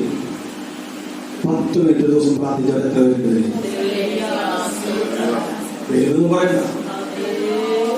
10 മിനിറ്റ്. ഹല്ലേലൂയ. 10 മിനിറ്റ് പ്രാർത്ഥന ജീവിതത്തിൽ ചെലവഴിച്ചവർ വ്യക്തത മനസ്സിലായോ? നമ്മൾ പറയുന്നതൊന്നും നമ്മുടെ ജീവിതത്തിൽ ഇല്ല. നമ്മുടെ ജീവിതവും നമ്മുടെ ആത്മീയതയും തമ്മിൽ ബന്ധമില്ല. ഹല്ലേലൂയ. Praise the lord. യേശു ക്രിസ്തു പറഞ്ഞു, എന്നെ സ്നേഹിക്കുന്നവൻ എന്റെ വചനത്തെ പ്രമാണിക്കുന്നു. നീ യേശുവിനെ വാസ്തവത്തെ സ്നേഹിക്കുന്നുണ്ടോ? നീ യേശുവിനെ സ്നേഹിക്കുന്നുണ്ടോ? അതോ ഇന്നത്തെ പുതുലോകത്തെ പോലെ എന്തെങ്കിലും കിട്ടാൻ വേണ്ടിയിട്ടുള്ള ഇവിടെ ചോദിച്ച കിട്ടുമെന്നുള്ള ചിന്തയിൽ കൂടിയാണോ ദൈവത്തിൽ ജീവിക്കുന്നത്? ഈ ഉദാസീനത മാറിപ്പോകും. കേട്ടോ, ഈ ഉദാസീനത മാറിപ്പോകും. ഞാൻ നേരത്തെ പറഞ്ഞല്ലോ, ഈ ആവിയിൽ കണ്ണിന് മറഞ്ഞാൽ എന്ത് ചെയ്യും? ഇന്ന് പകൽ ദൈവത്തിന്റെ മക്കളെ നാം മനസ്സിലാക്കുക. ദൈവത്തിന്റെ വചനം, ഞാൻ പറഞ്ഞ 6 ഭാഗം ഇതിനകത്തുണ്ട്. 2-3 വാക്യത്തിനകത്ത്. ഇത് നിങ്ങൾ ഇവിടെ വെച്ച് ഞാൻ പറയുന്നത് പോയി പഠിക്കാനാ. അതിനായിട്ട് ഓരോന്നും വിഭജിച്ച് തരുന്നത്. നിങ്ങളത് വായിക്കണം. ഹല്ലേലൂയ. ഞാൻ ഒരൊറ്റ മോഡല് മാത്രം പറയാം. ഹല്ലേലൂയ. ഗ്രഹിക്കുന്നവരില്ല, ദൈവത്തെ അന്വേഷിക്കുന്നവരില്ല, ഗ്രഹിക്കുന്നവരില്ല. എന്താ അതിന്റെ അർത്ഥം? എന്താണ് ഗ്രഹിക്കാത്തവൻ? ആരാണ് ഗ്രഹിക്കാത്തവൻ? ഞാൻ ഏത് വിഭാഗത്തിൽപ്പെടും? ഇങ്ങനെയൊക്കെ ഇരുന്ന് ദൈവവചനം ധ്യാനിച്ചാലേ നമുക്ക് നമ്മെ കാണാൻ പറ്റൂ.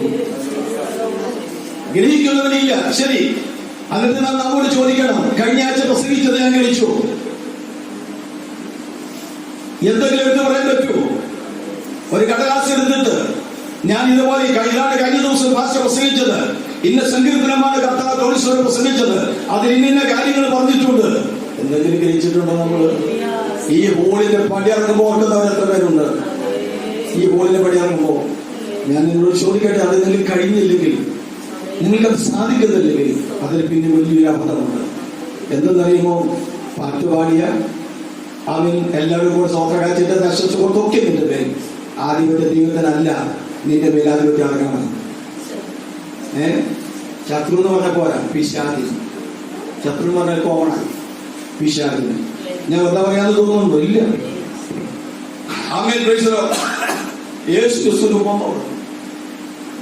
ഹല്ലേലൂയ. ഒരൊറ്റ പാത്രത്തിൽ നിന്നെല്ലാം മറിച്ചത് അല്ലേ?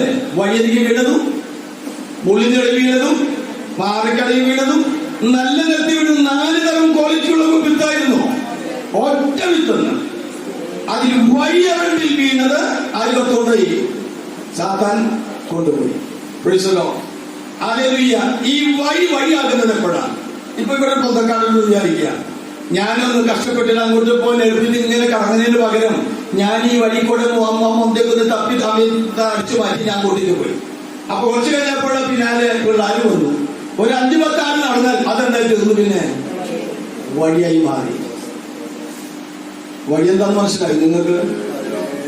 ശീലിച്ച സ്വഭാവങ്ങൾ, ശീലിച്ച ചില സ്വഭാവങ്ങൾ, വിട്ടുമാറാൻ പറ്റാത്ത ചില സ്വഭാവങ്ങൾ, മുൾപ്പടുപ്പ് പോലെ പറ്റിപ്പിടിച്ചിരിക്കുന്ന നിന്റെ സ്വഭാവങ്ങൾ, അതിലാണ് വിത്ത് വീണത്. കേട്ടോ, വിത്ത് വീണ ഉടനെ ഈ വഴിയുടെ ഉടമസ്ഥ പിശാച് ഹൃദയത്തിൽ നിന്നും വചനം എടുത്തു കൊണ്ടുപോയി. എവിടുന്ന പിശാച് കൊണ്ടുപോയത് വചനം?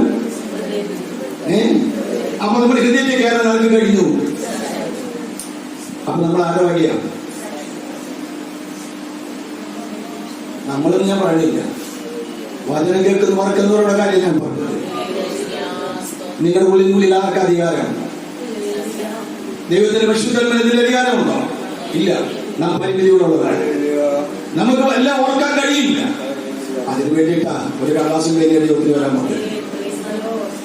അതിനു വേണ്ടിയിട്ട് ഒരു കടലാസും പേരിയായിട്ട് വരാൻ വന്നത് പിശാചിന്റെ ആധിപത്യത്തിൽ നിന്ന് പുറത്ത് കിടക്കാൻ.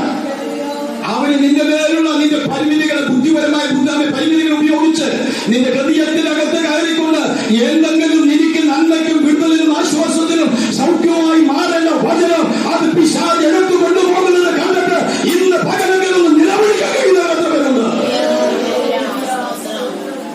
ദാവീദ് കരഞ്ഞു, കേട്ടോ? ദാവീദ് കരഞ്ഞു. എന്തിനാ?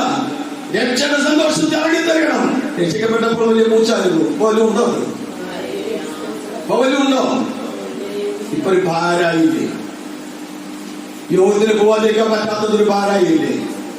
സൺഡേ സ്കൂളിൽ ഇരിക്കാൻ പറ്റാത്തതൊരു ആമേ ഭാരായില്ലേ? ഇരിക്കുന്ന ഒരു ഭാരായില്ലേ? ആമേ സീനിയർ മീറ്റിംഗിലിരിക്കുന്ന ഭാരായി തീർന്നില്ലേ? എന്തെങ്കിലും കാരണം വന്ന് ഒഴിവാൻ ശ്രമിക്കുകയല്ലേ ഇപ്പോ? എന്താ കാരണം? പോയി, കേട്ടോ? പക്ഷെ ദാവീദ് അത് തിരിച്ചറിഞ്ഞു. അവൻ കരയാൻ ആരംഭിച്ചു. കരഞ്ഞു. അവന്റെ അടുത്ത് തൂത്ത് പറഞ്ഞ നാദാം പ്രവാചകൻ അവന്റെ തോളത്ത് തട്ടിക്കൊണ്ട് പറഞ്ഞു, പേടിക്കേണ്ട ദാവീദേ, ദൈവം നിന്നോട് ക്ഷമിച്ചു. ഇന്ന് പകൽ ദൈവം ക്ഷമിച്ചു എന്നൊരു വാക്ക് കേൾക്കത്തക്ക വിധത്തിൽ കരയുവാൻ നിങ്ങൾ എത്രപ്പെട്ട് കഴിവ് കേൾക്കുന്നു, എത്ര നിലവിളിക്കുന്നത് ദൈവമക്കളെ. ഈ കേൾക്കുന്ന വചനം മറന്നുപോയാൽ എന്താ കഴിയുന്നറിയുമോ? ഈ വചനം കേൾക്കുന്ന ഈ വചനം ഒരുപക്ഷെ നിന്റെ സൗഖ്യത്തിൻ്റെതായിരുന്നു. നീ കേട്ടില്ല, ഉറങ്ങിപ്പോയി, അല്ലെങ്കിൽ അവഗണിച്ചു. ഈ വചനം എന്തായിരുന്നു? നിന്റെ ഉള്ളിൽ സൗഖ്യമായി മാറേണ്ടതായിരുന്നു, അല്ലെങ്കിൽ ഇത് നിനക്ക് ആശ്വാസമായി മാറേണ്ടതായിരുന്നു, ഇത് നിന്റെ കുടുംബത്തിന്റെ വിടുതലായി മാറേണ്ടതായിരുന്നു, ഇതിന്റെ കുടുംബത്തിന്റെ സൗഖ്യത്തിന് ആശ്വാസ സമാധാനമായി തീരേണ്ടതായിരുന്നു. ആ നല്ല വചനല്ലേ നഷ്ടപ്പെട്ടത് നമ്മുടെ ഉള്ളിൽ? സ്തോത്രം. അപ്പൊ ഈ വചനത്തെ ധ്യാനിച്ച് വായിച്ച് ഗ്രഹിക്കുമ്പോഴാണ് അവയെ ദൈവമക്കളെ നമ്മൾ വചനപ്രകാരം വിശുദ്ധി പാലിക്കുന്നത്. അല്ലാത്ത വിശുദ്ധി നമ്മളെ കൊടുത്ത് വിശുദ്ധി കൊടുക്കുന്നതാണ്. നമ്മുടെ ഏറ്റവും നല്ല പ്രവൃത്തികൾ പോലെ എന്താണ്? നീതി പ്രവൃത്തികൾ കറാപുരണ്ട തുണിയാണ്. ഇത് തിരിച്ചറിഞ്ഞാൽ ഒരുപാട് വിടുതലുകൾ നമുക്ക് കിട്ടാനും ആശ്വാസം പ്രാപിക്കാനും നമുക്ക് കഴിയും, കേട്ടോ? ഇന്ന് പകൽ മനസ്സിലാക്കുക, വചനത്തിനുമ്പാകെ പറക്കണം, വചനത്തിനുമ്പാകെ പറക്കണം. കല്ലിച്ചു പോകല്ലേ, മരവിച്ചു പോകല്ലേ. ഒന്ന് കീഴ്പ്പെട്ടാൽ, ഒന്ന് അനുസരിച്ചാൽ അത് നിങ്ങൾക്ക് തന്നെയാണ്. അവൻ അത് വലിയ അനുഗ്രഹത്തിലേക്ക് നയിക്കും. നമുക്ക് സെൽ ഗ്രൂപ്പുകളുണ്ട്. ആ സെൽ ഗ്രൂപ്പുകൾ കടന്നു പോകുന്ന നിങ്ങൾക്ക് മനസ്സിലാക്കാത്ത നിങ്ങളുടെ ലീഡേഴ്സിനോട് സംസാരിക്കാം. അതെനിക്ക് മനസ്സിലായില്ലെന്ന് പറഞ്ഞാൽ എത്ര ശാന്തതയോടെ നിങ്ങൾക്ക് അത് ഗ്രഹിക്കാൻ കഴിയും. എപ്പോഴെങ്കിലും വചനം വായിച്ച് സംശയം തോന്നിയിട്ടുണ്ടോ? എപ്പോഴെങ്കിലും വചനം വായിച്ചിട്ട് ഒരു ഭയം തോന്നിയിട്ടുണ്ടോ? എപ്പോഴെങ്കിലും വചനം വായിച്ചിട്ട് ജീവിതത്തിൽ അത് ചെത്തി മാറ്റേണ്ടതുണ്ടെന്നുള്ള തീരുമാനമെടുക്കാൻ കഴിഞ്ഞിട്ടുണ്ടോ? ഇന്ന് പകൽ നോക്കുക, നമ്മുടെ സെൽ ഗ്രൂപ്പുകളും ലീഗലിസമായി മാറി. സെൽ ഗ്രൂപ്പുകൾ ഉണ്ടാക്കിയത് നിങ്ങൾ ഒരുമിച്ചിരുന്ന് പ്രാർത്ഥിച്ച് അവസാനിക്കാനല്ലായിരുന്നു. അനേക ആശ്വാസമായി അനേക ഭവനങ്ങളിൽ അവൻ കടന്നുപോയിട്ട് അനേകരെ നിങ്ങളെ സ്നേഹത്താൽ ആകർഷിച്ചിട്ട് അവനെ കൊണ്ടുവരേണ്ട മീറ്റിംഗ് നമ്മുടെ പ്രാർത്ഥനയും ചായ കൂടിയൊക്കെ അവസാനിപ്പിച്ചു. ഇതല്ല നമ്മുടെ സെൽ ഗ്രൂപ്പുകൾ. കഴിഞ്ഞ ദിവസത്തെ സെൽ ഗ്രൂപ്പിന്റെ റിപ്പോർട്ട് എന്റെ കയ്യിൽ വന്നു. ആകെ എത്ര പേര്? 9 പേരല്ലേ? ആകെ മെമ്പർഷിപ്പ് എത്ര പേരാ? ആകെ എത്ര പേരുണ്ട്? നിങ്ങളുടെ ഗ്രൂപ്പിൽ എത്ര പേരുണ്ട്? സെൽ ഗ്രൂപ്പില് ഇതാണ് കേരളം. ആകെ എത്ര പേരുണ്ടെന്ന് ലീഡർക്ക് അറിയില്ല. ഏതായാലും 7 പേര് മുടക്കായിരുന്നു. മനസ്സിലായോ? ദൈവങ്ങളെ, നിങ്ങൾക്ക് എന്തായിരുന്നു തിരക്ക്? കർത്താവിന്റെ മുമ്പിൽ ചെന്നിരിക്കാൻ സമയം കിട്ടിയില്ലെങ്കിൽ തമ്പുരാൻ വിളിച്ചിരുത്തണോ? തമ്പുരാൻ വിളിച്ചിരുത്തും. നിങ്ങളെ കുറിച്ച് ദൈവത്തിന്റെ പദ്ധതി ഉണ്ടെങ്കിൽ, നിങ്ങളെ കുറിച്ച് ദൈവത്തിന്റെ കാര്യപരിപാടി ഉണ്ടെങ്കിൽ. യോന നിലവിൽ പ്രസംഗിക്കണം ദൈവത്തിന്റെ പരിപാടിയായിരുന്നു. അതുകൊണ്ടാണ് അവൻ ആത്മഹത്യക്ക് ശ്രമിച്ച് കടലിൽ ചാടിയിട്ടും ദൈവതമ്പുരം മീനിനയച്ച വിഴുങ്ങി അവൻ വീണ്ടും വായിച്ചത്. കാര്യപരിപാടിയിലേക്ക് എന്ത് ചെയ്യും? കർത്താവിന്റെ വചനം പറഞ്ഞിട്ടുണ്ട്. വാക്ക് നമ്മളെ വചനം അറിയാത്തത് കൊണ്ടാണ് പലപ്പോഴും നമുക്ക് തെറ്റുപറ്റുന്നത്.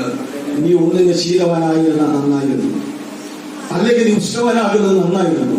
ഇത് രണ്ടുമല്ലാത്തത് വാട്ട സ്വഭാവമുള്ളത് കൊണ്ട് നിന്നെ ദൈവം നിന്നെ ഞാൻ എന്റെ വായിൽ നിന്ന് ഉമിഴ്ന്നു കളയും. തുപ്പിക്കളയും. പച്ച മലയാളത്തിൽ പറഞ്ഞ തുപ്പിക്കളയുന്നു. മനസ്സിലായി? എല്ലാവരും ദൈവം മടക്കി വരുത്തുമെന്ന് എനിക്ക് തോന്നുന്നില്ല. എല്ലാവർക്കും അവസരം കിട്ടുന്ന പോലെ പലപ്പോഴും ശാസ്ത്രം കേട്ടിട്ടും കൂടെ ശാസ്ത്രം കേട്ടിട്ടും ശാഠ്യം കാണിച്ചാൽ സ്വഭാവത്തിന് മാറ്റം വരുത്താൻ കഴിയില്ലെങ്കിൽ നീക്കുപോക്കില്ലാതെ ദൈവം മാറ്റിക്കളയും. കേട്ടോ? അതേ ദൈവവചനത്തോട് കളിക്കാൻ നിൽക്കല്ലേ. ദൈവവചനം ജീവനും വാളാണത്. ഇരുവാഴ്ത്തലും ആണാണത്. അതിന്റെ അകത്ത് തമാശ പാടില്ല. ഇതിനെ ഭയത്തോടും വിറയലോടും കൂടെ വേണം സമീപിക്കാൻ. ഇപ്പൊ നിങ്ങൾക്ക് മനസ്സിലായി, നമ്മുടെ സെൽ ഗ്രൂപ്പുകളും മീഡിയസ് ആയാലും മറ്റുള്ളവരായാലും എത്രമാത്രം ഗൗരവത്തോടെയാണ് ഇതിനെ കാണുന്നത്. അതേ നമുക്ക് നമ്മോട് മാത്രമേ കടപ്പാടുള്ളൂ. നമുക്ക് നമ്മോടല്ല കടപ്പാട്. ചുറ്റുപാട് നശിച്ചു പോകുന്ന ആയിരങ്ങൾ പതിനായിരങ്ങൾ, യേശുവില്ലാതെ മരിക്കുന്നവർ, ലോകത്തിന്റെ നിരാശക്കെടുക്കുന്നവർ. എനിക്ക് എല്ലായിടത്തേക്ക് ചെല്ലാൻ കഴിയില്ല, പക്ഷെ നിങ്ങൾക്ക് നിങ്ങളേക്കാൾ വീട്ടിലേക്ക് ചെല്ലാം. അതിനുവേണ്ടി സെൽ ഗ്രൂപ്പ് ഉണ്ടാക്കിയത്. അതിപ്പോ എന്താക്കി മാറ്റി? നമ്മളെല്ലാവരും കൂടി പാട്ട് പാടി ചായ കുടിച്ച് അവസാനിപ്പിക്കാൻ ആശീർവാദം പറഞ്ഞ പരിപാടിയാക്കി മാറ്റി. അതല്ല, ഓരോ ഗ്രൂപ്പുകളും തങ്ങളുടെ സമീപത്തുള്ള രോഗികളായി കിടക്കുന്നവരെ, പ്രാർത്ഥന ആവശ്യമുള്ളവരെ, അവരടുക്കിലേക്ക് മറ്റുള്ളവരുമായി കടന്നു ചെന്ന് നിയമവിധേയമായ കാര്യങ്ങൾ ചെന്നുകൊണ്ട് അവരോട് ദൈവത്തിന്റെ വചനം പറഞ്ഞ് അവർക്കൊരു തുള്ളി ആശ്വാസം കൊടുത്തുകൂടായിരുന്നു. നമ്മൾ പ്രാർത്ഥിക്കുന്നുണ്ട് ദൈവീയ വാഗ്ദത്തം തരണം. ആത്മാക്കൾ പറഞ്ഞത് എങ്ങനെയാ വരും? നീ പുറത്തേക്ക് ഇറങ്ങുന്നത് ആരാണ് നമ്മുടെ കൂടെ വരുന്നത്? മനസ്സിലായോ? നമ്മുടെ കാപട്യങ്ങൾ ഇതാ പറയുന്നത്, ഗ്രഹിക്കുന്നവൻ ഇല്ല. വചനത്തെ ഗ്രഹിക്കുന്നവൻ ഇല്ല. ഇന്ന് പല ദൈവമക്കൾ മനസ്സിലാക്കേണ്ട പ്രധാനപ്പെട്ട കാര്യം ഇവിടെ പറയുന്നു. എല്ലാവരും 12 വാക്യം വായിച്ചു. ദൈവത്തെ ഗ്രഹിക്കാൻ കഴിയാത്തത് കൊണ്ട് സംഭവിച്ച കാര്യങ്ങൾ എല്ലാവരും എന്ത് ചെയ്തു? വഴി തെറ്റിയിട്ട് വേറെ സ്ഥലത്ത് ചെല്ലല്ല ചെയ്യുന്നത്. അത് ശ്രദ്ധിച്ചോളൂ. കേട്ടോ?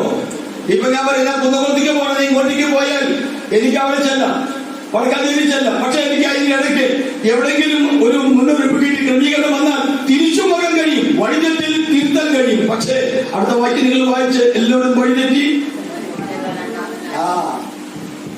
ഇവിടെ എന്താ തീർന്നേ? കൊള്ളരുതായ്മ വരുന്നു. ദൈവം ആ ധാന്യവർഗത്തെ ശിക്ഷിക്കുമ്പോ പറയുകയാണ്, അവരെ കുറ്റം വിധിക്കുമ്പോ കുറ്റാരോപണം നടത്തുമ്പോ പറയുകയാണ്, നിങ്ങൾ എന്റെ ജീവിതത്തിൽ വഴിതെറ്റിയപ്പോൾ നിങ്ങൾക്ക് സംഭവിച്ചത് എന്താണ്? കൊല്ലരുതാത്തത് ചെയ്യാൻ പോകുന്നത്. കാരണം പരിശുദ്ധാത്മ മാറ്റപ്പെട്ടു. എപ്പോഴാണ് നമുക്ക് കുറ്റബോധം? ഒരു കാര്യം ചെയ്യുമ്പോൾ, ഒരു തെറ്റ് ചെയ്യുമ്പോൾ നമ്മൾക്ക് എങ്ങനെയത് തെറ്റാണെന്ന് മനസ്സിലാക്കുന്നത്? നമ്മുടെ അകത്തൊരു ദൈവത്തിൽ പരിശുദ്ധാത്മാവ് ഉണ്ട്. അത് പറയും, സകല സത്യത്തിലും വഴിനടത്തുന്ന പരിശുദ്ധാത്മാവ്, നീതിയെ കുറിച്ചും ന്യായത്തെ കുറിച്ചും ബോധ്യം വരുന്ന പരിശുദ്ധാത്മാവ് നമ്മളതിന് മുന്നറിയിപ്പ് തരും. എന്നാൽ എന്ന് മാലിക്കോ? ദൈവത്തിന്റെ ആത്മാവ് എന്ന് നമ്മൾ ഇതുപോലെ മോനെ എന്ന് പറയോ? ഇല്ല. പിന്നെന്ത് ചെയ്യും? ദൈവം നിന്നോടുള്ള പക്ഷപാതം തീർത്തു. അങ്ങനെയല്ലേ? എന്റെ ആത്മാവ് മനുഷ്യരോട് സദാകാലം ബാധിക്കാൻ കഴിയില്ല. ഇന്ന് പകൽ മനസ്സിലാക്കുക, ഒരു കുറ്റബോധം വരുന്നില്ലെങ്കിൽ, ഹല്ലേലൂയ, ഒരു അനുതാപം വരാത്ത ഹൃദയത്തിൽ എന്ത് ചെയ്യുമ്പോഴും ഒന്നും തോന്നുന്നില്ലെങ്കിൽ മനസ്സിലാക്കി കൊടുക്കുക, ആത്മാവ് എടുത്തു മാറ്റപ്പെട്ട് കഴിഞ്ഞു. പരിശുദ്ധാത്മാവ് ഉണ്ടെങ്കിൽ അത് നിനക്ക് കുറ്റബോധം തരുമായിരുന്നു. ഏത് നീചകൃത്യം ചെയ്താലും എന്ത് ചെയ്താലും എപ്രകാരം ചെയ്താലും ഇന്നൊരു വേദന പോലും ഇല്ലാത്തത് എന്തുകൊണ്ടെന്നറിയാമോ? ദൈവത്തിന്റെ പരിശുദ്ധാത്മാവ് ബോധ്യപ്പെടുത്തുന്ന പരിശുദ്ധാത്മാവ് അകത്ത് വസിക്കുന്നില്ല. ഈ ശരീരം എന്തായി മാറി? ഇത് മണ്ണായി മാറി. ഇതിൽ യേശു ക്രിസ്തുവിരിക്കുമ്പോൾ മാത്രമല്ല ദേവാലയം മാറുള്ളൂ. പരിശുദ്ധാത്മാവ് ആയിരിക്കുമ്പോൾ മാത്രമല്ല ദൈവമന്ദിരമായി മാറൂ. ഈ പരിശുദ്ധാത്മാവും ദേഹത്താവത്തിന്റെ അകത്തിലേക്ക് ഇതിന്റെ പേരെന്താ? വെറും മൺകൂടല്ലേ? Hallelujah, praise the lord. മനസ്സിലായോ? ഇത് മരിച്ച മണ്ണോട് ചേരും. ആത്മാവ് ഹല്ലേലൂയ ദൈവത്തിലേക്കല്ല പോകുന്നത്. ആമേൻ. കൊല്ലിലേക്ക് പറഞ്ഞു, ക്രിസ്തുവിൽ മരിച്ചവർ അവനോട് കൂടെ ചേരും. ക്രിസ്തുവിൽ മരിച്ചവർ യേശുവിനോട് ചേരും. ക്രിസ്തുവിൽ മരിക്കാത്തവരോ? ക്രിസ്തുവിനോട് ചേർന്നില്ലെങ്കിൽ പിന്നെ പോകുന്ന സ്ഥലം ഏതാ? പിശാചിന്റെ ചേർത്ത് വയ്ക്കും. എല്ലാരും കൂടെ ഒരുമിച്ച് വരും. അതുകൊണ്ടൊരു വചനമുണ്ട്. ഞാൻ പറയും, വചനം പഠിക്കാത്തത് കൊണ്ട് ധൈര്യത്തോടെ നടക്കുന്നത്. ഒന്നാം പുനരുത്ഥാനത്തിൽ പങ്കുള്ളവൻ ഭാഗ്യവാനും വിശുദ്ധരുമാകുന്നു. രണ്ട് പുനരുത്ഥാനമുണ്ട്. രണ്ടാമത്തെ പുനരുത്ഥാനം ന്യായവിധിക്ക്. ന്യായീകരിച്ചത് ഓരോരുത്തരും നരകത്തിലേക്ക്, പിശാചിനും അവരുടെ ദൂതന്മാർക്കും മാത്രം ഒരുക്കിയ നരകത്തിൽ നീ എന്തിൽ പോകണം? എന്റെ പ്രിയ സഹോദരന്മാരെ, എന്റെ പ്രിയ സഹോദരന്മാരെ, എന്റെ പ്രിയ മക്കളെ, അത് പിശാചിന് ഒരുക്കിയ നരകമല്ലേ? നിങ്ങൾ എന്തിൽ പോകണം? നാം ഒന്നാം പുനരുത്ഥാനത്തിൽ പങ്കുള്ളവരും ഭാഗ്യവാന്മാരും വിശുദ്ധരുമായിരിക്കാൻ ജീവിതത്തെ വിശുദ്ധിയോടെ ജീവിക്കുക. ഈ ലോകത്തിൽ ഒന്നും നിനക്കില്ലെങ്കിലും, ഹല്ലേലൂയ. കഴിഞ്ഞ ദിവസം ഞാനൊരു കൊട്ടേഷൻ വായിച്ചു. ഹല്ലേലൂയ. 10 കോടിയുള്ള അല്ലെങ്കിൽ ഒരു വീട് പണിതാലും 10 ലക്ഷത്തുള്ള വീട് പണിതാലും ഉറക്കം ഒന്നേ ഉള്ളൂ. ഉറക്കം. ആമേൻ. സ്തോത്രം. ഇന്ന് പകൽ ദൈവമക്കൾ മനസ്സിലാക്കണം. ഹല്ലേലൂയ. Praise the Lord. ഈ കേൾക്കുന്ന വചനം ന്യായവിധിക്ക് പോകല്ലേ. ഇത് തിന്മയായി ഭവിക്കല്ലേ. നിന്റെ ജീവിതത്തിൽ ഒരു അനുഗ്രഹമായി ഇത് മാറും. അപ്പൊ എല്ലാവരും വഴി തെറ്റിയാൽ പിന്നെ എന്താ ചെയ്യുന്നു? കൊള്ളരുതാത്തവരായി മാറും. അപ്പൊ പിന്നെ എന്ത് ചെയ്യാൻ പറ്റില്ല? ദൈവത്തോടുള്ള ബന്ധം കിട്ടാൻ നന്മ ചെയ്യാൻ പറ്റില്ല. ഹൃദയം കഠിനായി, കല്ലായി, ഒരു വശവും ഇല്ല, ഒരു വേദനയില്ല. ദൈവിക ജീവൻ ഒഴുകുമ്പോൾ മാത്രമേ ജീവൻ, ശരീരത്തിന് ജീവൻ ഉണ്ടാകാൻ വേദന ഉണ്ടാകൂ. എന്റെ കൈയും പാമയും മുറിഞ്ഞു മാറി ഡോക്ടറിന്റെ കാര്യം ഡോക്ടർ പറയുന്നത് വെറുതെ തൂറ്റിച്ചു കൂട്ടണ്ട, ഇത് 5 ദിവസം കഴിഞ്ഞ് നിങ്ങൾ തന്നെ എടുത്ത് കളയുന്നത്. ഞാൻ ബൈബിൾ പിടിക്കുന്ന ദൈവദാസന, ഒരു വികലാംഗനായി എനിക്ക് ഇഷ്ടമല്ല. താങ്കൾ കുത്തിക്കോ, പോകട്ടെ. അദ്ദേഹം പറഞ്ഞു, ഇത് പഠിപ്പ് കൈപ്പത്തിക്ക് ഇപ്പൊ വിരലിന്റെ കഷ്ടം പോയുള്ളൂ, കൈപ്പത്തി കയറും. ഞാൻ പറഞ്ഞു കാര്യമില്ല. എന്റെ ദൈവം, ഞാൻ ആ ഡോക്ടറോട് പറഞ്ഞു, ഞാൻ മിറാക്കിൾ വിശ്വസിക്കുന്നു, ഞാൻ അത്ഭുതങ്ങൾ വിശ്വസിക്കുന്നു. അന്ന് അദ്ദേഹം അവിടെ എന്റെ വച്ചെ കൊണ്ട്, അതുപോലെ പെറ്റിഞ്ഞുമലെ കൊണ്ട്, അവിടെയുള്ളതായ എന്നെ കാണാമെന്ന പാസന്മാരെ കൊണ്ട് എല്ലാവരും കൊണ്ട് എഴുതി ഒപ്പിടിച്ചിട്ടാണ് തൃശ്ശൂര് ഹല്ലേലൂയ പ്രൈസലോട് എലൈറ്റ് ആശുപത്രിയിൽ സർജറി കഴിച്ചത്. ഹല്ലേലൂയ. അവൻ അദ്ദേഹം ഓരോരുത്തരോട് പറഞ്ഞു, വെറുതെ എന്റെ 4-5 മണിക്കൂർ നിങ്ങളുടെ 10,000 രൂപയും പോയി തന്നെ ഒരു ഗുണം ഉണ്ടാവില്ലാത്ത ഫാദർ എന്ന് പറഞ്ഞു. ഞാൻ പറഞ്ഞു, അവൻ 2-4 ദിവസം കഴിഞ്ഞ് വീട് നോക്കിയപ്പോൾ അദ്ദേഹം പറഞ്ഞു, നിങ്ങൾ എന്താ പറഞ്ഞു മിറാക്കിൾ, നിങ്ങൾ എന്ത് മിറാക്കളാ ഉദ്ദേശിച്ചിട്ടുണ്ടായിരുന്നേ? ഞാൻ പറഞ്ഞു, ഈ കൈ ഞാൻ ഉയർത്തി പ്രസംഗിക്കുമ്പോൾ ഈ നഗരില്ലാത്ത ഈ കഷ്ടമായ കൈ ഉയർത്തി സ്തുതിക്കാതിരിക്കണം. ഞാൻ എന്റെ കർത്താവോട് പ്രാർത്ഥിച്ചത് മാത്രം. അദ്ദേഹം പറഞ്ഞു, ഇറ്റ് ഈസ് ഡൺ. അത് സംഭവിച്ചു. അദ്ദേഹം പറഞ്ഞു, പഴുപ്പ് കയറി വരുന്നു, നിങ്ങളുടെ അവിടെ ജലം വരുന്നു, അവിടെ ഹല്ലേലൂയ ചോരയുടെ പൊടിപ്പുണ്ട്. ആമേൻ. ഒരാഴ്ച കഴിഞ്ഞപ്പോൾ അദ്ദേഹം പറഞ്ഞു, ഹല്ലേലൂയ, നിങ്ങളുടെ ദൈവം വലിയ ദൈവമാണ്. ഹല്ലേലൂയ. പകൽ ആമേൻ. ഇത് ചത്തുപോയാൽ ജീവൻ അതിന്റെ ഉള്ളിലേക്ക് പേരാത്തത് കൊണ്ട് ഇത് നാറ്റം ലഭിച്ച് പുറത്ത് കളയേണ്ടി വരും. ഹല്ലേലൂയ. എന്നാൽ ജീവന്റെ രക്തം അതിന്റെ ഉള്ളിലേക്ക് കയറിയാൽ അത് പ്രയോജനപ്പെടും. ഇന്ന് പകലെ ദൈവ സഭയോട് പറയുന്നു, ഏതെങ്കിലും ജീവിതത്തിനകത്ത് ദൈവിക ജീവൻ ശേഷിക്കുന്നുണ്ടെങ്കിൽ ചാവാറായ ശേഷിപ്പുകളെ ഇന്ന് പകലൊന്ന് ശുശ്രൂഷിച്ചുകൊള്ളുക. അവരെ ചാവാറായ ശേഷിപ്പുകളെ ബലപ്പെടുത്തുക. നീ ദൈവത്തിന്റെ മുമ്പിൽ നേരാണെന്ന് കരുതാക. ദൈവ ജീവനകത്തേക്ക് കാരണം എല്ലാവരും കൊല്ലാത്തവരായി. പിന്നെ അവർക്ക് എന്ത് ചെയ്യാൻ കഴിയില്ല? നന്മ ചെയ്യാൻ കഴിയില്ല. വായിച്ചോ. ഇനി ആ ടീമിന്റെ സ്വഭാവം പറയാം. ഇവിടെ അങ്ങട്ടെ അപ്പോസ്തലനാകുന്ന പൗലോസ് 7 പഴയ നിയമ കൊട്ടേഷൻസാ പറയണേ. ഈ വാക്യങ്ങളൊക്കെ അവരെ തുറന്ന അവർ വേണ്ടി തെറ്റിക്കൊള്ളാത്തതിന് അവർ തൊണ്ടരുതാണ് തുറന്ന. അയ്യോ, ശവക്കല്ലറ തുറന്നാലോ? ഞങ്ങളുടെ പള്ളിയില് സെല്ലുകളാ, ശവയ്ക്കുന്ന സെല്ലുകളാ, സ്ഥലമില്ലാത്തതുകൊണ്ട്. അപ്പൊ ഒരമ്മച്ചി മരിച്ചു. ഒരു 3 മാസം കഴിഞ്ഞു. അപ്പോഴേക്ക് വേറെ ആൾ മരിച്ചു. മരിച്ച സമയത്ത് ആമേശ്വരോടെ കല്ലറ തുറക്കണമല്ലോ. ആദ്യം വെച്ച കല്ലറ അടിയത്തെ തുറന്നു. ആമേശ്വര അവസാനം വെച്ചിട്ട് 3 മാസമായിട്ടോ. അത് കഴിഞ്ഞ് ഇപ്പുറത്തെ കല്ലട തുറന്നു കഴിഞ്ഞപ്പോൾ അവിടെ നിൽക്കുന്ന ഭൂരിഭാഗം പേര് ഛർദ്ദിച്ചു. എല്ലാവരും ഇത് പിടിച്ചിട്ട് ഓടി, മൂക്ക് പിടിച്ചിട്ട് ഓടി. അത് കഴിഞ്ഞിട്ട് അന്ന് ശവസംസ്കാരം നടത്തിയത് എവിടെയെന്ന് അറിയാമോ? ഗേറ്റിന്റെ അവിടെ ബോഡി കൊണ്ടുവന്ന് ഇറക്കി നിർത്തി ശുശ്രൂഷകൾക്ക് അവിടെ മണ്ണിടലൊക്കെ അവിടെ നടത്തിയിട്ട് അല്ലെങ്കിൽ 2-3 കോഴി ആമനാട് വന്ന് കുത്തിവായും വെത്തി കണ്ണു പടച്ചിട്ട് തള്ളിയിട്ട് തടച്ചിട്ട് പോയി. ശവക്കുഴി തുറന്നാൽ എത്ര നാറ്റം! ദൈവത്തിന്റെ വഴി വിട്ട് മാറിപ്പോകുന്നവരുടെ തൊണ്ട എന്താണ് പറയുന്നത്? ചുറന്ന്. യെരമ്യാ 5:16 വായിച്ച് ഈ വചനം അവിടുത്തെ പ്രൊട്ടക്ഷനാണ്. യെരമ്യാ 5:16 മൈക്ക് കുറച്ച് സമയം. അവരുടെ ആവനാഴി തുറന്ന ശവക്കുഴി.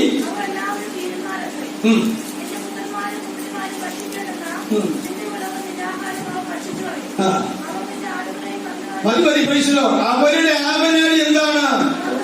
തുറന്ന ശവക്കുഴി. ഇതാണ് ഇവിടെ പൗലോസ് അവിടെ പറയുന്നത്. തുറന്ന ശവക്കുഴി. അത് പൗലോസിയുടെ സാമ്യപ്പെടുത്തുന്നത് എന്താണ്? അവരുടെ യെരമ്യാവ് പറയുന്ന തുറന്ന ശവക്കുഴി ഈ തൊണ്ടയാ ദൈവത്തെ വിട്ടുമാറുന്നവന്. വേഗം പോകാൻ നമുക്ക്. ഇനി രണ്ടാമത്തത്, നാവ് കൊണ്ട് അവരെന്ത് ചെയ്യും? അയ്യോ, നാവ് കൊണ്ട് അവർ ചതിക്കും. സങ്കീർത്തനം 5:9 വായിച്ച്. സങ്കീർത്തനം 5:9. അവരുടെ വായിൽ ഒട്ടും നേരില്ല, അവരുടെ അന്തരംഗം നാശപൂർവം തന്നെ. അവരുടെ തൊണ്ട തുറന്ന ശവക്കുഴിയാണ്. ഇന്ന് പകൽ ദൈവജനത്തിന് മനസ്സിലായോ? ദൈവത്തെ വിട്ടുമാറിയാൽ മോക്ഷത്തരം പറയാൻ ഒരു മടിയില്ല. ചിലർക്ക് തമാശയ്ക്ക് അല്ലെങ്കിൽ ഒരു നന്മയും അവർക്ക് വരുത്താത്ത നുണ പറയാനുണ്ട്, ഇല്ലേ? ഒരു പ്രയോജനം അവർക്കില്ല. പക്ഷെ അവരുടെ ഉള്ളിൽ തരികട പറയും, നുണ പറയും. അവരുടെ ധാരണ ആർക്കും മനസ്സിലാവുന്നില്ല. ഞാൻ പറഞ്ഞു, മനസ്സിലായോ? അവരുടെ ധാരണ ആർക്കും മനസ്സിലാവുന്നില്ലെന്ന. പക്ഷെ മനസ്സിലാകുന്നത് മിണ്ടാതിരിക്കാൻ മനസ്സിലായിട്ടുണ്ട്. അത് തിരിച്ചറിയണ്ട. ഞാൻ നിങ്ങളോട് ചോദിക്കട്ടെ, ഒരു നന്മയിൽ ഇപ്പൊ ഞാൻ പറയാം, നിങ്ങൾ എന്തെന്ന് വൈകിയ? യഥാർത്ഥത്തിൽ വൈകാനുള്ള കാരണമാണോ പറയാൻ, അതോ വൈകുന്നതിന് ന്യായീകരിക്കുന്ന കാര്യമാണോ പറയുന്നത്? ന്യായീകരിക്കും. ആ സമയത്ത് ഇപ്പൊ പറയാണ്, പാസ്റ്റർ എഴുന്നേരം വൈകി, അതുകൊണ്ടാണ് വൈകുന്നു പറഞ്ഞത്. എന്തെങ്കിലും നഷ്ടം വരുന്നുണ്ടോ? വല്ല കുഴപ്പമുണ്ടോ? ഇല്ല. പകരം ന്യായീകരിച്ചാലോ? വായു പോസ്റ്റ് കയറിയില്ലേ? പിന്നെ നീ എത്ര പാടി ചോദിച്ചാലും വല്ല ഗുണമുണ്ടാകുമോ? കാരണം നിന്നെ ആരെ കീഴ്പ്പെട്ടും കഴിഞ്ഞു. ആദ്യം ദൈവമക്കൾക്ക് മനസ്സിലായോ? നാം സത്യത്തെ സത്യമായി തന്നെ പറഞ്ഞാൽ അത് ഒരു പക്ഷേ ഇപ്പൊ നിങ്ങളൊരു പറയാണ്, ഞാൻ ഉറങ്ങിപ്പോയി വൈകി, അതുകൊണ്ട് വരാറുണ്ട്. അപ്പൊ ചിലപ്പോൾ ഞാൻ ചീത്ത പറയുകയായിരിക്കാം. ഞാൻ നിങ്ങൾ പറയും ഇന്നലെ പോകണം, ഞായറാഴ്ച ചിലപ്പോൾ ഞാൻ ഒരു പക്ഷേ നിങ്ങൾ ഉറപ്പ് വന്നേക്കാം. പക്ഷേ ദൈവസഭയിൽ നിങ്ങൾ നീതിമാരല്ലേ? ദൈവസഭയിൽ നിങ്ങൾ നീതിയല്ലേ ചെയ്തത്? അന്ന് നിങ്ങൾ കുറ്റമുണ്ടോ? പിന്നെ ഇല്ല. പലരും ഒരു ലാഭവും ചെയ്യാത്ത, ഒരു നന്മയും തരാത്ത, അത് പോഷ്ക്ക് പറഞ്ഞുകൊണ്ട് പിശാചിന്റെ അടിമകളായി മാറുക. ഇതെന്തുകൊണ്ടാണ് സംഭവിക്കുന്നത് അറിയാമോ? വഴിതെറ്റി പോകുന്നത്. ദൈവത്തെ ഗ്രഹിക്കാൻ കഴിയാത്തത് കൊണ്ടാണ്. ഈ വേഗമായി ചേർത്തത് നാവ് കൊണ്ട് അവർ ശ്രദ്ധിക്കുന്നു. സർപ്പവിഷം അവരുടെ അയ്യോ നാവുകൾ 140 സങ്കീർത്തനം 3-ാം വാക്യം.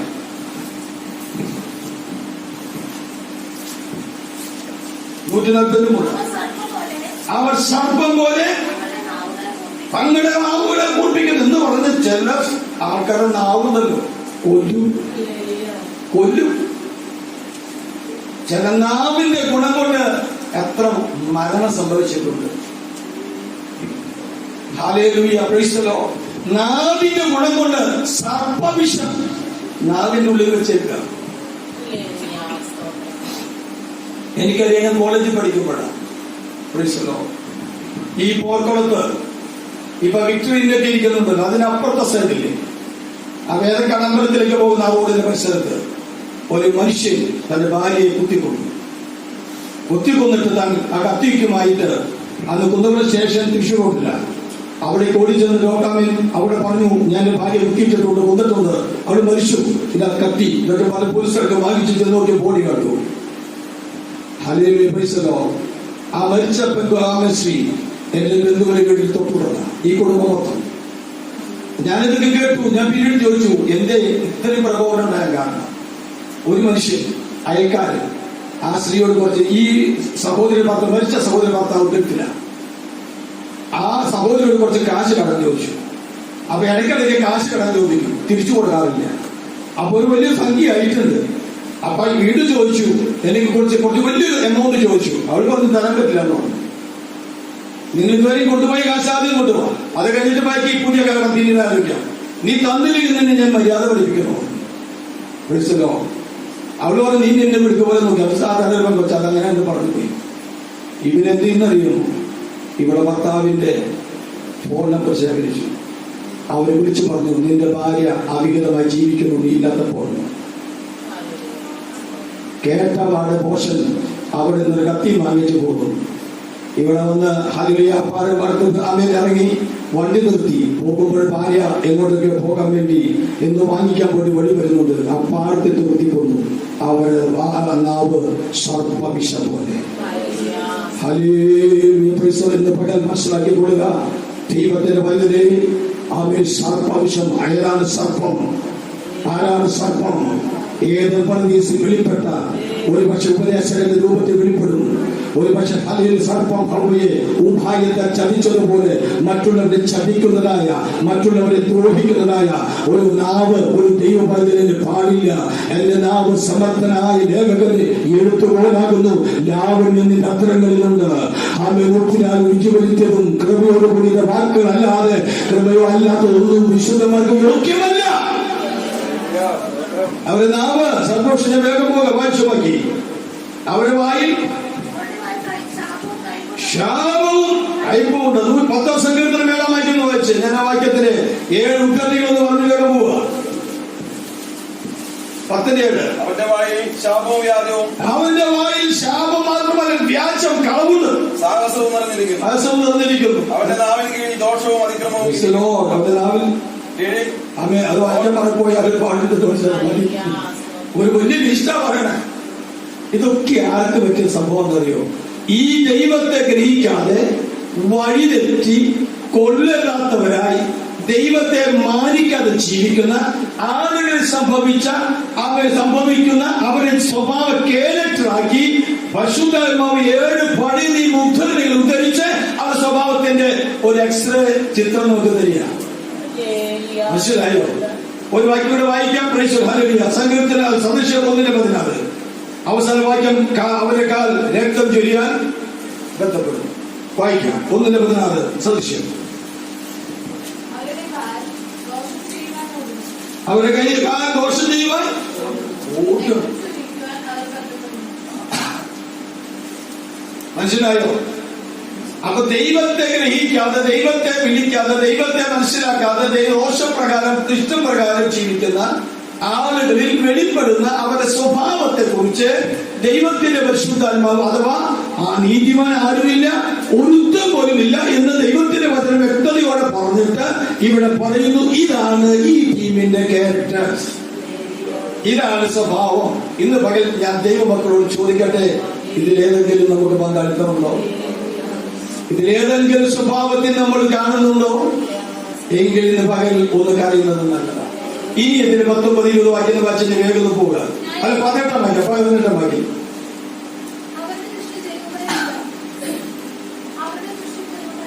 അവരുടെ 17 വാക്യം പോലെ സമാധാന മാർഗം അവർ അറിഞ്ഞിട്ടില്ല. സമാധാന മാർഗം ചെയ്തിട്ടില്ല, അവരെ അറിഞ്ഞിട്ടില്ല.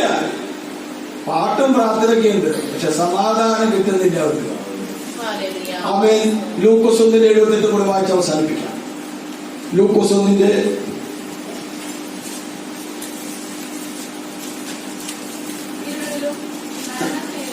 ും മോളെ അത് 4 ഒരു മിനിറ്റ് ഞാനൊന്ന് നോക്കിയോട്ടെ. വായിച്ചോ, ശരിയാ മോളെ, വായിച്ചോ. ഇരുളിലും മരുന്നിലും ഇരിക്കുന്നവർക്ക് പ്രകാശിച്ചു നമ്മുടെ കാലുകളെ സമാധാന മാർഗത്തിൽ നടത്തേണ്ടതിനെ ആ പ്രകടനയ്ക്കായി ഉയരത്തിൽ നിന്ന് ഉദയം നമ്മെ സന്ദർശിച്ചിരിക്കുന്നു. യേശു ക്രിസ്തുവിന്റെ ജനനത്തോടുള്ള ബന്ധത്തിലുള്ള ദൂതായി പറയുന്നത് നമ്മുടെ കാലുകളെ സമാധാന മാർഗത്തിൽ നടത്തേണ്ടതിന്. ഇന്ന് പകൽ മനസ്സിലാക്കുക, ഉയരത്തിൽ ഉദിച്ചു എന്ന ആ പ്രകടന ഞാൻ ഇന്നലെ പറഞ്ഞല്ലോ, യേശു ക്രിസ്തു അവനാണ് നമ്മുടെ കാലുകളെ സമാധാന മാർഗത്തിലേക്ക് പോകുന്നത്. ഇത് ഗ്രഹിക്കാതെ പോയാൽ ഈ സ്വഭാവങ്ങൾ നമ്മിലേക്ക് കടന്നു. ഇനി 19 കൂടി വായിച്ച് അവസാനിപ്പിക്കാം. ന്യായപ്രമാണം പറയുന്നതെല്ലാം ന്യായപ്രമാണത്തിൽ കീഴുള്ളവരോട് പറയുന്നു. ഇനി ഏതുവായി അടഞ്ഞു സർവലോക ദൈവസന്നിധിയിൽ ശിക്ഷയോഗ്യമായി തീരേണ്ടതിനും തന്നെ എല്ലാവരോടും വചനമുള്ളവരോടും വചനത്തിലൂടെയും പ്രമാണം ലഭിച്ചിട്ടില്ലാത്തവരോട് അകത്തെഴുതിയ ഹൃദയത്തിലെഴുതിയ ന്യായപ്രമാണത്താലും ദൈവം പാപത്തെ കുറിച്ച് ബോധ്യം വരുത്തിയിട്ട് ഒരു വായ്ക്കും പ്രതിവാദമില്ലാതിരിക്കുന്നതിന് തന്നെ. 20 കൂടെ അതിന്റെ ന്യായപ്രമാണത്തിന്റെ പ്രവൃത്തികളാൽ ന്യായപ്രമാണത്താൽ പാപത്തിന്റെ പരിജ്ഞാനമത്രേ വരുന്നത്. ഉദാഹരണം പറയാം. നിങ്ങളൊരു കണ്ണാടി യോഗത്തിൽ വരാൻ ഡ്രസ് മാറി, നിങ്ങൾ കണ്ണാടി നോക്കി. നിങ്ങൾ കണ്ണാടി നോക്കുമ്പോൾ ഹല്ലേലൂയ, കണ്ണാടി നിങ്ങളെ കാണിക്കുന്നത് എന്താണ്? നമ്മുടെ മുഖം കാണിക്കുന്നു, ഇല്ലേ? ഇതുപോലെ ഈ ദൈവവചന കേൾവിയും ദൈവവചനമൊക്കെയും പാപത്തെ കുറിച്ചുള്ള പരിജ്ഞാനം മാറേണ്ടത് നീയാ, ക്രമീകരിക്കേണ്ടത് നീയാ. ന്യായപ്രമാണം പാപത്തെ കുറിച്ചുള്ള പരിജ്ഞാനമത്രേ തരുന്നത്. കേൾക്കുന്ന വചനപ്രകാരം ജീവിതത്തെ ചിട്ടവട്ടയാക്കി കൊണ്ടുവന്ന് ക്രമീകരിക്കാൻ കഴിഞ്ഞാൽ ഭാഗ്യം. ഈ പുസ്തകം കയ്യിലുണ്ടെന്ന് പറഞ്ഞ് അവൻ പ്രശ്നം ഞാൻ വേദപുസ്തകം വിളിച്ചു കാര്യപ്പെടുന്നു പറഞ്ഞുകൊണ്ട് നീ ജീവിച്ചിട്ടൊരു കാര്യവുമില്ല. ഈ പരിജ്ഞാനം അനുസരിച്ച് വഴികളെ തിരിച്ചറിഞ്ഞ് സമാധാന മാർഗത്തിൽ നിന്നെ നടത്തുവാൻ കാലുകൾ നടത്തുന്ന ഉയരത്തിൽ നിന്ന് നാത്രകരുടെ കർത്താവിന്റെ അനുഭവം സാന്നിധ്യവും ആ കർത്താവിന്റെ ഓരോ കൂട്ടായ്മയും വ്യക്തി ജീവിതത്തിൽ പാലിച്ചുകൊണ്ട് മുന്നോട്ട് പോകുവാൻ ഈ ക്ലാസ്സിനകത്ത് സഹായിക്കട്ടെ. ഇനി 21-ാം വാക്യം അടുത്ത ആഴ്ച മുതൽ നാം 2ാം ഘട്ടത്തിലേക്ക് പോവുകയാണ്. ഇപ്പോൾ ഇതുവരെ പഠിച്ചത് പാപം അഥവാ സിൻ എന്നുള്ളതാണ്. 2ാമത്തെ എസ്സിലേക്ക് നമ്മൾ അടുത്ത ആഴ്ച മുതൽ അനുവദിച്ചാൽ പോകും. അത് സെലിബ്രേഷൻ, രക്ഷ എന്നാണ്. ഞാൻ പറഞ്ഞല്ലോ, രക്ഷയെ കുറിച്ച് ഇതുപോലെ ആധികാരികമായി പഠിപ്പിക്കുന്ന ഒരു പുസ്തകം വേറെയില്ല. അതുകൊണ്ട് അടുത്ത ഞായറാഴ്ച മുതൽ അടുത്ത പഠനഘട്ടത്തിലേക്ക് പ്രവേശിക്കുകയാണ്. സെലിബ്രേഷൻ, രക്ഷ. വായിച്ചു വരിക. ആമേൻ, ഹല്ലേലൂയ. ആമേൻ. 3-ാം അധ്യായം 21 മുതൽ 5-ാം അധ്യായം 11 വരെയുള്ള ഭാഗങ്ങളാണ് രക്ഷയെ കുറിച്ച് വിശദീകരിക്കുമ്പോൾ ആഴത്തിൽ വിശദീകരിക്കുന്നത്. 3-ാം അധ്യായം 21 മുതൽ 5-11 വരെ അത് മാർക്ക് ചെയ്ത് കൊണ്ടുപോയി കൂടുതൽ പ്രാവശ്യം വായിക്കുക. അവർ 2-4 അധ്യായമേ ഉള്ളൂ. വായിക്കുക, വായിക്കുക, വായിക്കുക, വായിക്കുക. അതൊക്കെ ഉള്ളിൽ നിങ്ങൾക്ക് മനസ്സിലായെങ്കിലും ഉള്ളിൽ അത് എത്തിക്കണം. അത് നിങ്ങളുടെ ജീവിതത്തിലേക്ക് നന്നായി തീരും.